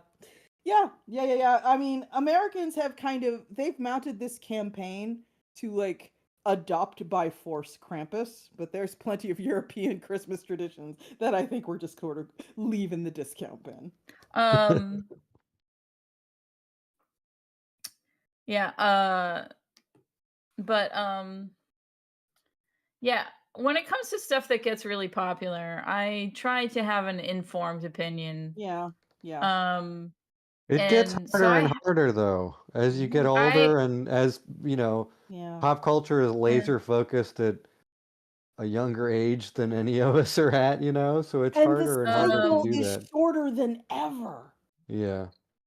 well, Like, I have read Twilight, so yeah. I did I my due diligence You know what there. I've been really absorbing lately? It's so fucking I don't know why, but I've been absorbing a lot of okay, so there are a lot of channels on YouTube that are pretty much dedicated exclusively to SoundCloud rappers and their various dramas.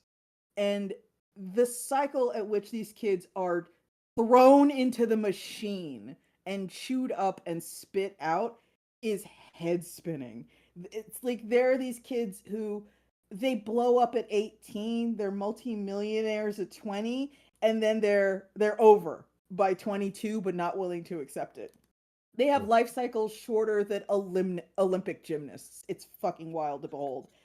And these aren't just like little nobodies. These are people who are packing clubs and venues and auditoriums when they tour. And they're like languidly lounging across their Rolls Royces and Lamborghinis and shit.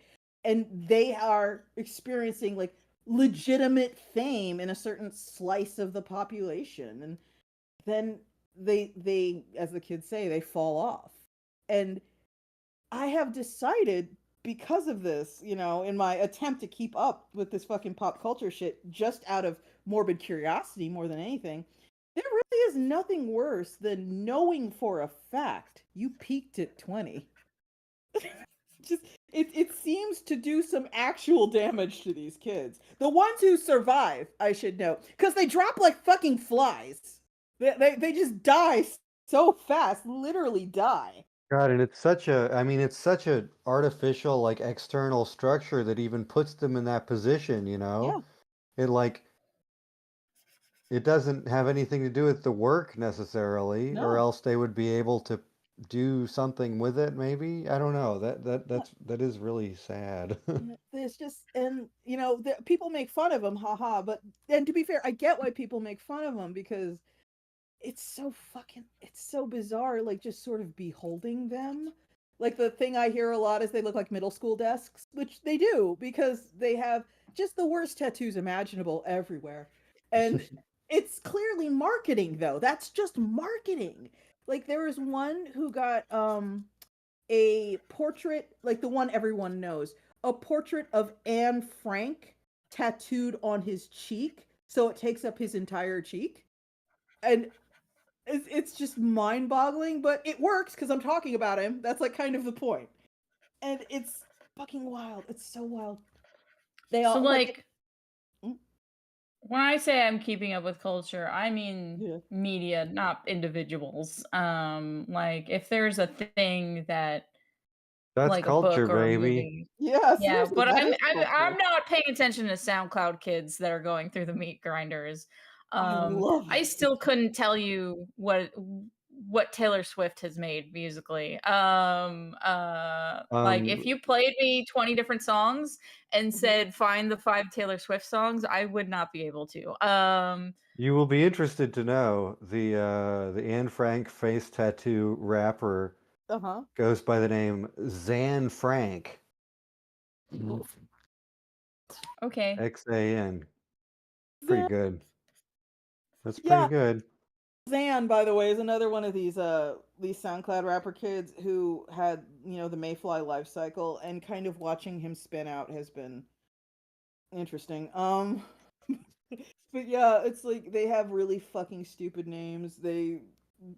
I'm sorry, it's like, don't fucking kill me, but XXX Tentacion is easily the dumbest rap name I've ever heard. I know you're not allowed to say shit about him because he's dead, but that's terrible. And it's like, that's not even the dumbest one though. But it's just like the whole climate. And this is not even covering like the phenomenon where the rap and the fame and the money and the cars and the adulation is very secondary to being an actual multiple murderer. There is this. If anybody cares about this, go to YouTube and type in King Von documentary, like VON, King Von. He was one of these rappers. He was actually out of Chicago. He grew up where Michelle Obama grew up. Okay, there's so much fucking shit going on here. I'm gonna try and compress because I know Kel gets annoyed when I go off on these things. But here's the thing. So once upon a time in Chicago, there was a co-op called I think Gateway Gardens. And by co-op, I mean people had to buy in, and it was a cooperatively run urban apartment complex that was sort of very high status. And that's why Michelle Obama lived there as a child, because it was urban real estate at the heart of the city that was both affordable and had sort of a level of entry that had a hurdle you had to get over. You had to buy in. And so a lot of professionals lived there, a lot of doctors, lawyers, engineers type lived there, and they were predominantly black. And so it was kind of like the realization of a version of the American dream for a lot of mid-century black families. It became O Block because of capitalism, big surprise. And O Block eventually began beefing, as the kids say, with the gangster disciples and the black disciples. And King Von became part of that beef. And he just started. I'm sorry. Yeah. I'm once again emerging from my feverish slumber. Did you say beefing as the young people say? Yes. That is not new. I'm returning to my cave. Honey, let me do it. Oh, But, yeah. you're being funny. Yes, I'm being funny. I Anyway, King Von began fucking literally murdering people, and then literally getting on like Instagram Live to laugh at the people he murdered. And then he would drop an album. It is the most surreal dystopian shit. Like, this is stuff that was actually happening. These people were going out, literally fucking killing people, getting on the internet saying, haha, I killed people. Here's my new mixtape. It was fucking insane. Man, all that stuff is supposed to be like kayfabe. I know, but those are the stories you're supposed to tell if you're working in the Yeah. gangster rap genre. he literally fucking killed people, and like he killed like other rappers too. And this is just like a thing he was doing. and it was just happening. And everybody was just sort of like watching it, like he is literally fucking murdering people and then making music about it. And it's like traceable. It's not oh, he's a suspect. No, he got on Instagram Live and like fucking made fun of someone's mom for crying because he killed her son. It was fucking unbelievable. And obviously King Von got killed. But it's just King Von, like, there's a bunch of really good channels on YouTube that talk about it. My personal favorite to watch this shit is like Trap Lore Ross. There's a guy who just does nothing but videos about shit like this.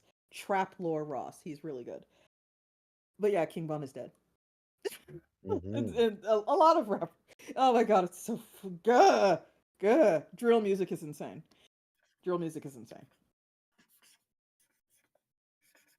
I'm done now. Okay. So when is Iron Circus gonna start doing monthly floppy comic publishing? Oh god. I remember Over my dead body. I know, like never in a million years will I ever. It's like, Do here's the people thing. pitch you this stuff?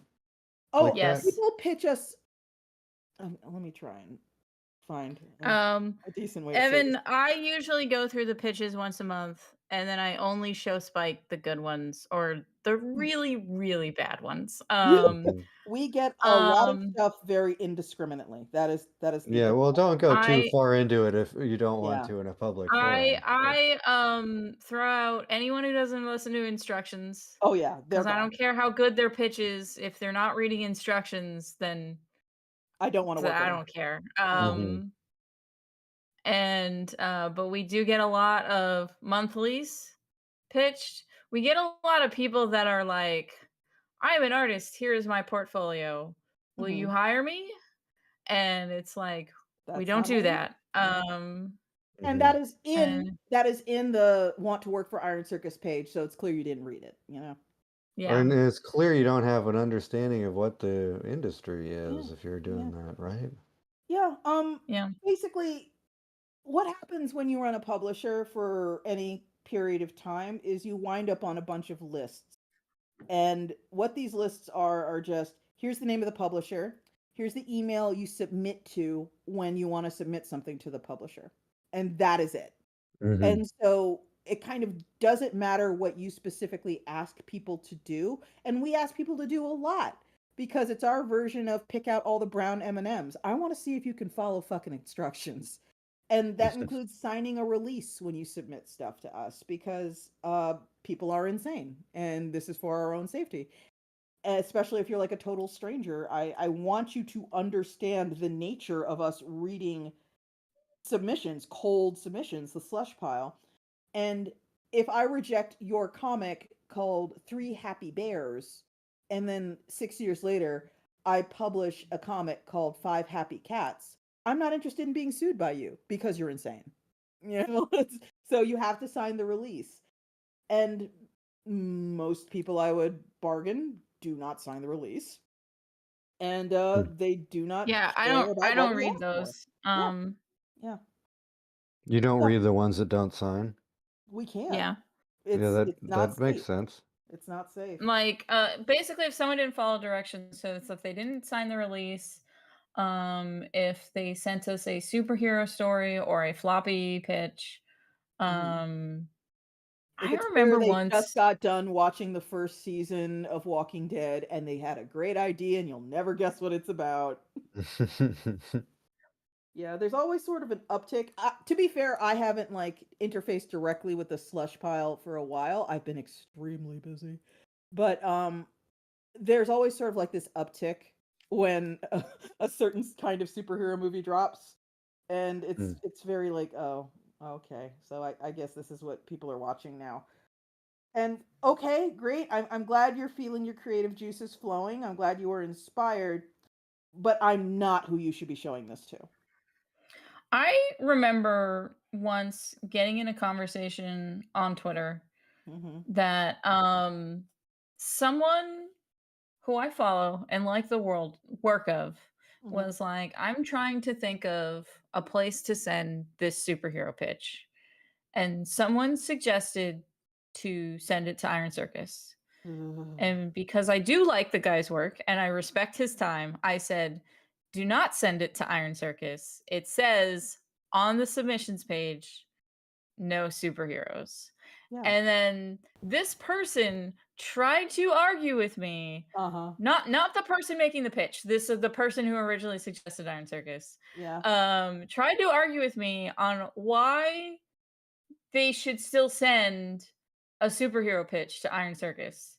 And I was like, no, it says no superheroes. Like, Yeah, that's that's really very firm. unambiguous. It's Spike, isn't really that technically what Starry Night is? No, it's a magical girl. It's different. They're They okay. overlap a lot, but They do overlap a also, lot. also, Amanda, you weren't going through the submissions page. These That's true. are, I'm a special, beautiful baby. yeah, like, so, because the person was like, well, if Iron Circus doesn't publish superheroes, why do they publish Shadow Eyes? And I was like, Shadow Eyes was not an unsolicited submission. Yeah, that's very true. And they just kept arguing with me. And finally, I was like, I am an editor at Iron Circus. Do not send a superhero story to Iron Circus. Yeah, not that anyone listens, but Yeah. a lot of people have I guess these days people are calling it main character syndrome. A lot of people think they're going to be the shonen protagonist who It's changes my me. mind. I'm the big Let's special go back to baby. talking about good mangas. Chainsaw Man continues to slap. I have Yeah, not. I love Chainsaw Man. I also really love Hunter x Hunter. That's never gonna finish. That's never gonna finish because the author has fucked up his back forever, and he's not that much younger than the Dragon Ball guy. I mean, he doesn't really have to. He can like live off Sailor Moon money for the rest of his life. He can live off Sailor Moon money, off Yu Yu Hakusho money, and the Hunter x Hunter money. Kel, I'm gonna be real. The Sailor Moon money dwarfs all of that. Oh God, yes. I know, but I'm just saying, like, even if he didn't have his wife's Sailor Moon money, he still has a shit ton of money from two. God, I wish that also was me and I had a successful wife with Sailor Moon money. Don't we all? Yeah. Spike, you might not know this, but the creator of Hunter x Hunter and Yu Yu Hakusho is married to the Sailor Moon lady. I was aware. I was aware. Yeah. But yeah, that's honestly that's the kind of thing I think about now. Like I'm 45, right? And I think I'm kind of at that age where the majority of people kind of they surface a little bit and they look around and they go, okay, so how are we going to do this for the next 40 years? What's going to happen? And that happens at 30. And that, to me, what that resulted in is like, okay, you got to do something. You have some comics out there, but you're the writer of those comics. You're not the artist. And is this how it's when you are on your deathbed? You are gonna have regrets because no one makes it out of here without any regrets whatsoever. We're all gonna have regrets. But is one of those regrets going to be, I never did make that fucking epic comic, no matter what the the actual subject matter of it is. Like I had in my heart multiple long format 700 800,000 page comics, and I never made a one of them, and now they die with me.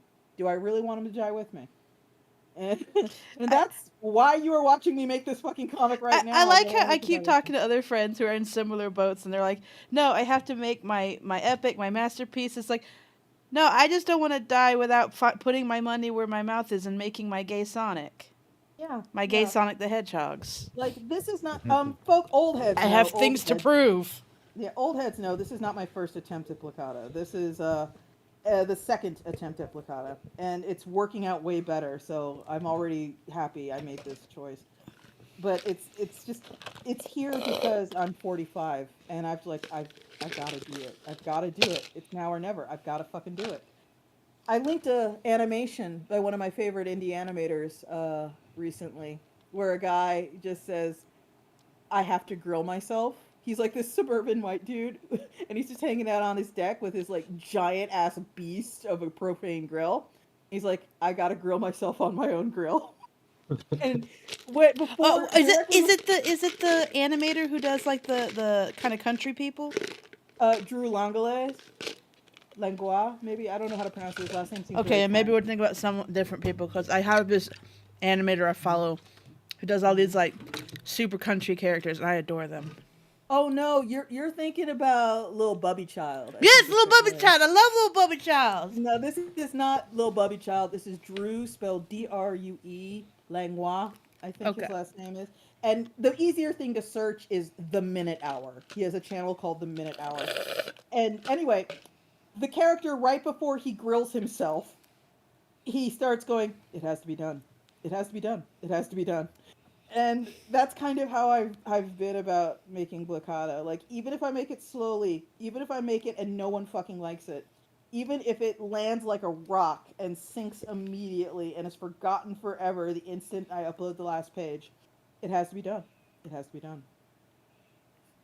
So please don't remove it from the internet if you start to dislike the first few pages. Oh, I already hate them. Oh, Evan, okay. If you think I'm not preemptively archiving her pages, don't worry about it. I hate them. I already fucking hate them. But they're still there. They're still there. Oh man, you gotta. I've learned upscaling for this. You gotta deal with that in some. That's tragic. I mean, it's beautiful fucking work. It just frustrates me to hear. You're incredibly kind, but the first few pages revolt me now. I'm going to, I sympathize. I've kind of come around on that where I can't feel that way because it's like maybe just because like again like Love Me Nice, it never got very far, but like I was drawing specific parts through distinct parts of my life, and there's a part of me that'll look that'll look at like an older page. It's not very good, but I remember what life was like while I was making it. I'm like, God, I did it. I drew Yeah. that. I drew that in a dishwashing room, and I did it. And no, it's not the best, but like, I could have not done it. Yeah. Yeah, I have that relationship to some of my stuff. Yeah. And like, it's all there's no like perfect realization of the thing. It only exists as something that happens over the course of your life through it, So Don't worry, pencilers. I will not take it down. I promise. I promise. That's although a lie. You should all save it to your computer. She's lying. I haven't even. No, here's the thing that keeps me going. Maybe y'all can relate to this. Let me know. The thing that keeps me going right now on Blocada, other than my own mortality, is everything is. I relate it to like when you're on the treadmill. Thank you, pencilers. And you lie to yourself and you say, okay, I can stop if I make it to 15 minutes.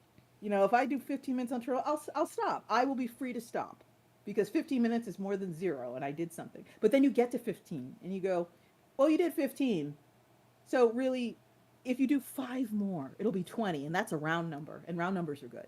So let's do 20 more minutes on the treadmill. Let's do rather 5 more minutes on treadmill, and then it'll be an even 20, and then you can stop.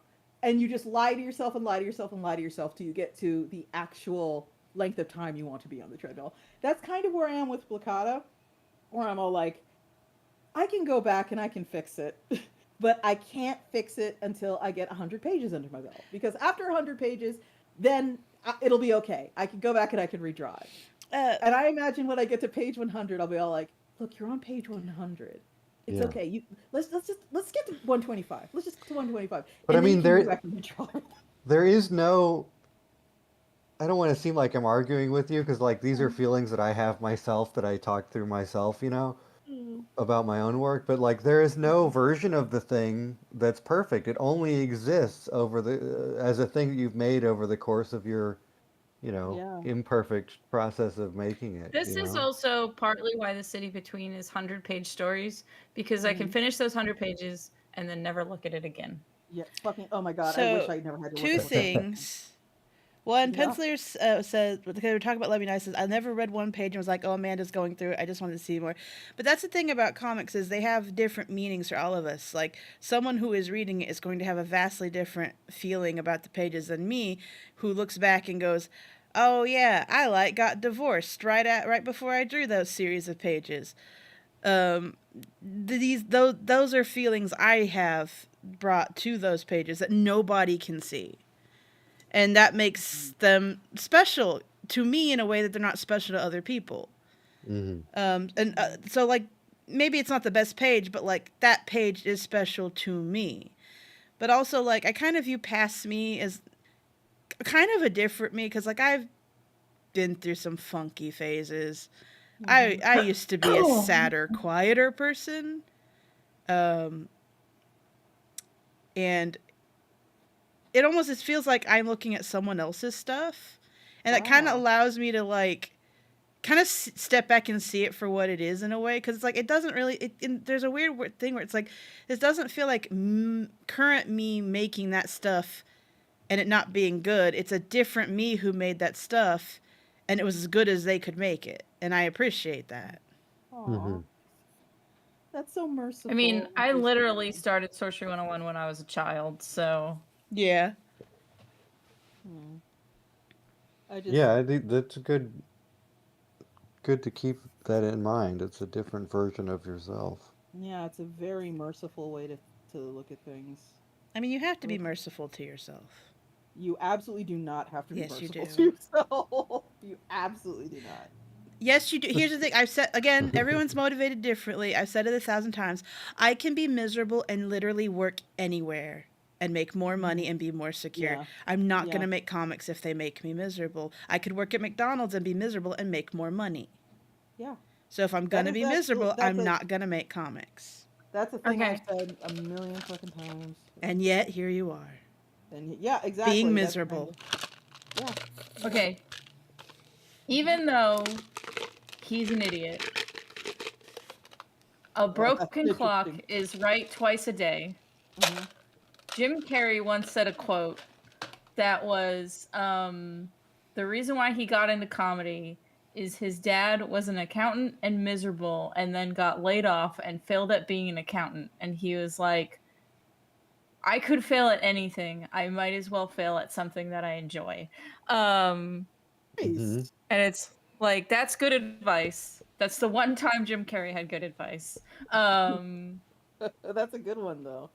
Yeah. Yeah. I have always been sort of a person who believes when it comes to life, to quote a great man, you get one shot. And How many times you I gonna make don't that want to joke? I don't I don't want to I don't want to spend the one life I'm certain I have doing shit to please other people. Because again, no one is getting out of here without regrets. But the scale of regrets I look forward to, I want it to be something along the lines like, I never went to Nepal, that's too bad. Not, I wasted my life doing something I hate for the approval of people who don't matter. Mhm.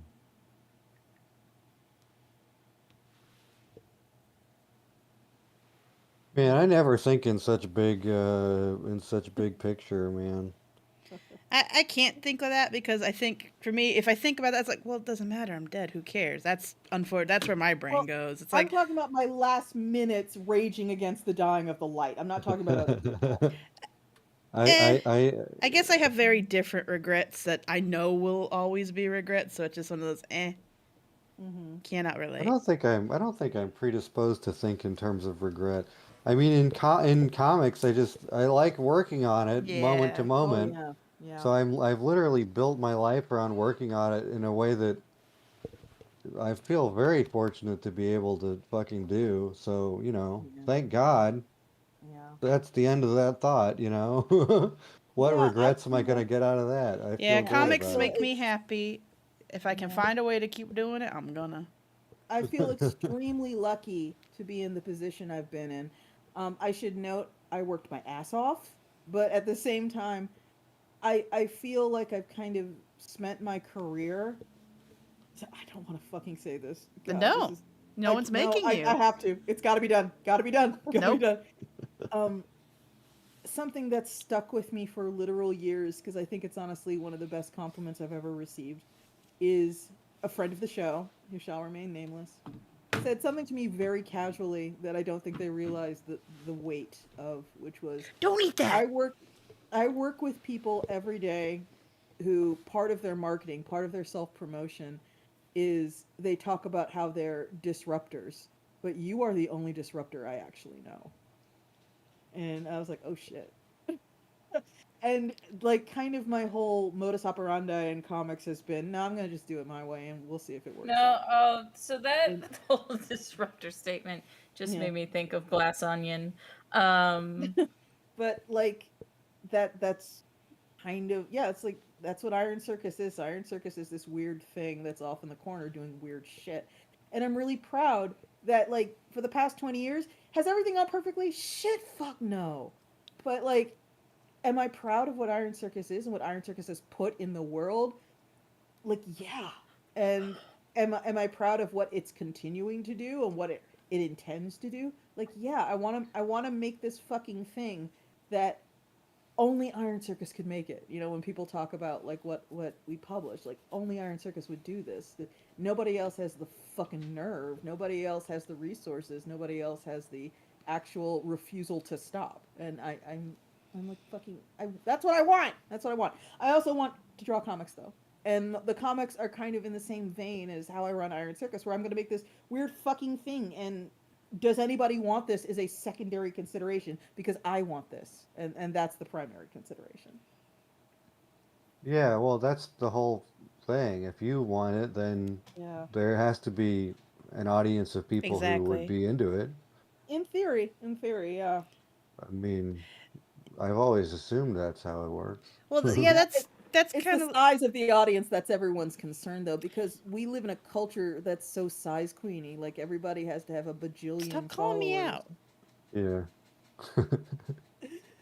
Oh, we made But the yeah, publishing we needed. Thank you, Pencil. but yeah, like my assumptions, like for example, like the almost every comic I'm working on, whether it's like the Starry Night or Love Me Nice or the one I'm working on Porima that I want to launch, they're pretty much all I wanted a thing and I couldn't find it, so I made it myself. And invariably, no, there's not. I can't guarantee how many people want it, but I can't be alone in wanting this specific thing. Yeah, yeah. Yeah. I mean, I still The am haunted to this day by a comic I read that was very beautifully drawn, and it was a World of Warcraft fan comic, except everybody wore like Pampers, and I think to myself, yeah, I'm sure someone wants this, and yeah, they can make that comic. the the the the the route through which the particular thing finds its audience Yeah, maybe is, complicated or unpredictable or subject to the vagaries of the internet or whatever, but yeah. I do believe that there's audiences for this shit. For Oh, yeah. sure. And you know what? I think a lot of people's concern is, again, size queen related, where if you draw something incredibly niche, if you want to do a comic about what it's like to be a ladybug on the side of the road during Pikes Peak, I'm sure someone will read that. Will it be millions of people? Probably not. Most things And won't be I think millions of it's people. super important to get comfortable with that idea that Mhm. maybe your interests are not universal. I And you should not be thinking in terms of how can I make this interest more universal in the first place. well, I also think some of the internet has kind of desensitized. Shit. Yep. Sorry, my head nearly exploded. Fair enough. Okay, I held it in. I also think that a lot of things on the internet have kind of desensitized to numbers and what they mean. Like we'll see different social media accounts and YouTube videos with millions of views, but we need to like remind each other like that's not common. Mhm. That's weird. That's actually kind of weird. Yeah. I think I gotta go, y'all. It's okay. We actually are at 2 No. hours and 11 minutes, so. No. Oh my god, Evan, it's always so much fun talking to you. Hey, you guys Yeah. too. Thank you for having me. Yeah, we gotta come on it some more often, I think. It's really fun having you. I And really would do it whenever, basically. Absolutely. I mean, Yeah. Thursdays during the school year, Thursdays are my most burnt out, exhausted day, but this Yeah. went fairly well, If you so bite the microphone, I swear to God. I'm trying not to Everyone- bite the microphone. Yeah. Everyone, thank you so much for coming. Amanda will be back drawing next week, probably. So you'll have more than just my shit to look at. So look forward to that and come back. I mean, people could be watching my shit too on a different screen. That is also true. Why don't you put it all on I the same am- screen? Just Oh my cram it all God, the fuck no! in there. The logistics, please. I already used all of my monitors for this. All right, fair enough. Evan, I usually have my own stream going at the same time that we do Geek Show. Oh yeah. So my stream has also been watching it, but most people, I do know there are a couple of people who they watch both, and just have one muted, but mostly talk in the YouTube chat because there's more people chatting in there. Wow. Okay. But yeah, If we could everybody- someday figure a way to get all three screens in a way that isn't untenable, I would happily do it. Oh. There's a lot of moving parts. I Yeah. sympathize. But yeah, Uh, everybody, please like and subscribe and hit the little bell so you get a notice every time we do this. Look what I just did. I don't even know how I did that. Get everything back how it was.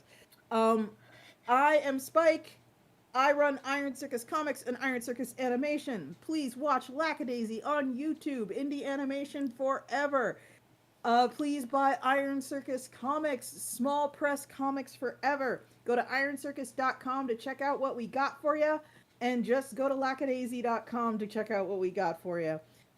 Me personally, I'm on Blue Sky these days. Just Iron Spike, all one word. Excuse me. The comic you've been watching me draw is called Blacada. It's about Keebler elves and communism. You can go to blacada.com. HTTP, no S, just HTTP :/ blacada.com. That's where you can read all 50 something pages that are currently up. You can find Iron Circus on Instagram, Facebook, Twitter, and Blue Sky. I'm Kel McDonald. I make comics. You can read it at kelmcdonald.com. It's about gay werewolves in the future. Go read it. I hate social media, so I'm not going to tell you where my social medias are. Bye. Evan, go next. Evan Dahm, Dahm. You already know. Ow. I'm just my name everywhere. I'm easy. All right. Amanda Lafrene, my website is in the description. It links to a hub right now that links to all my stuff because, as per usual, I haven't fixed my portfolio yet. That's it. And that'll do it. Thank you, everyone.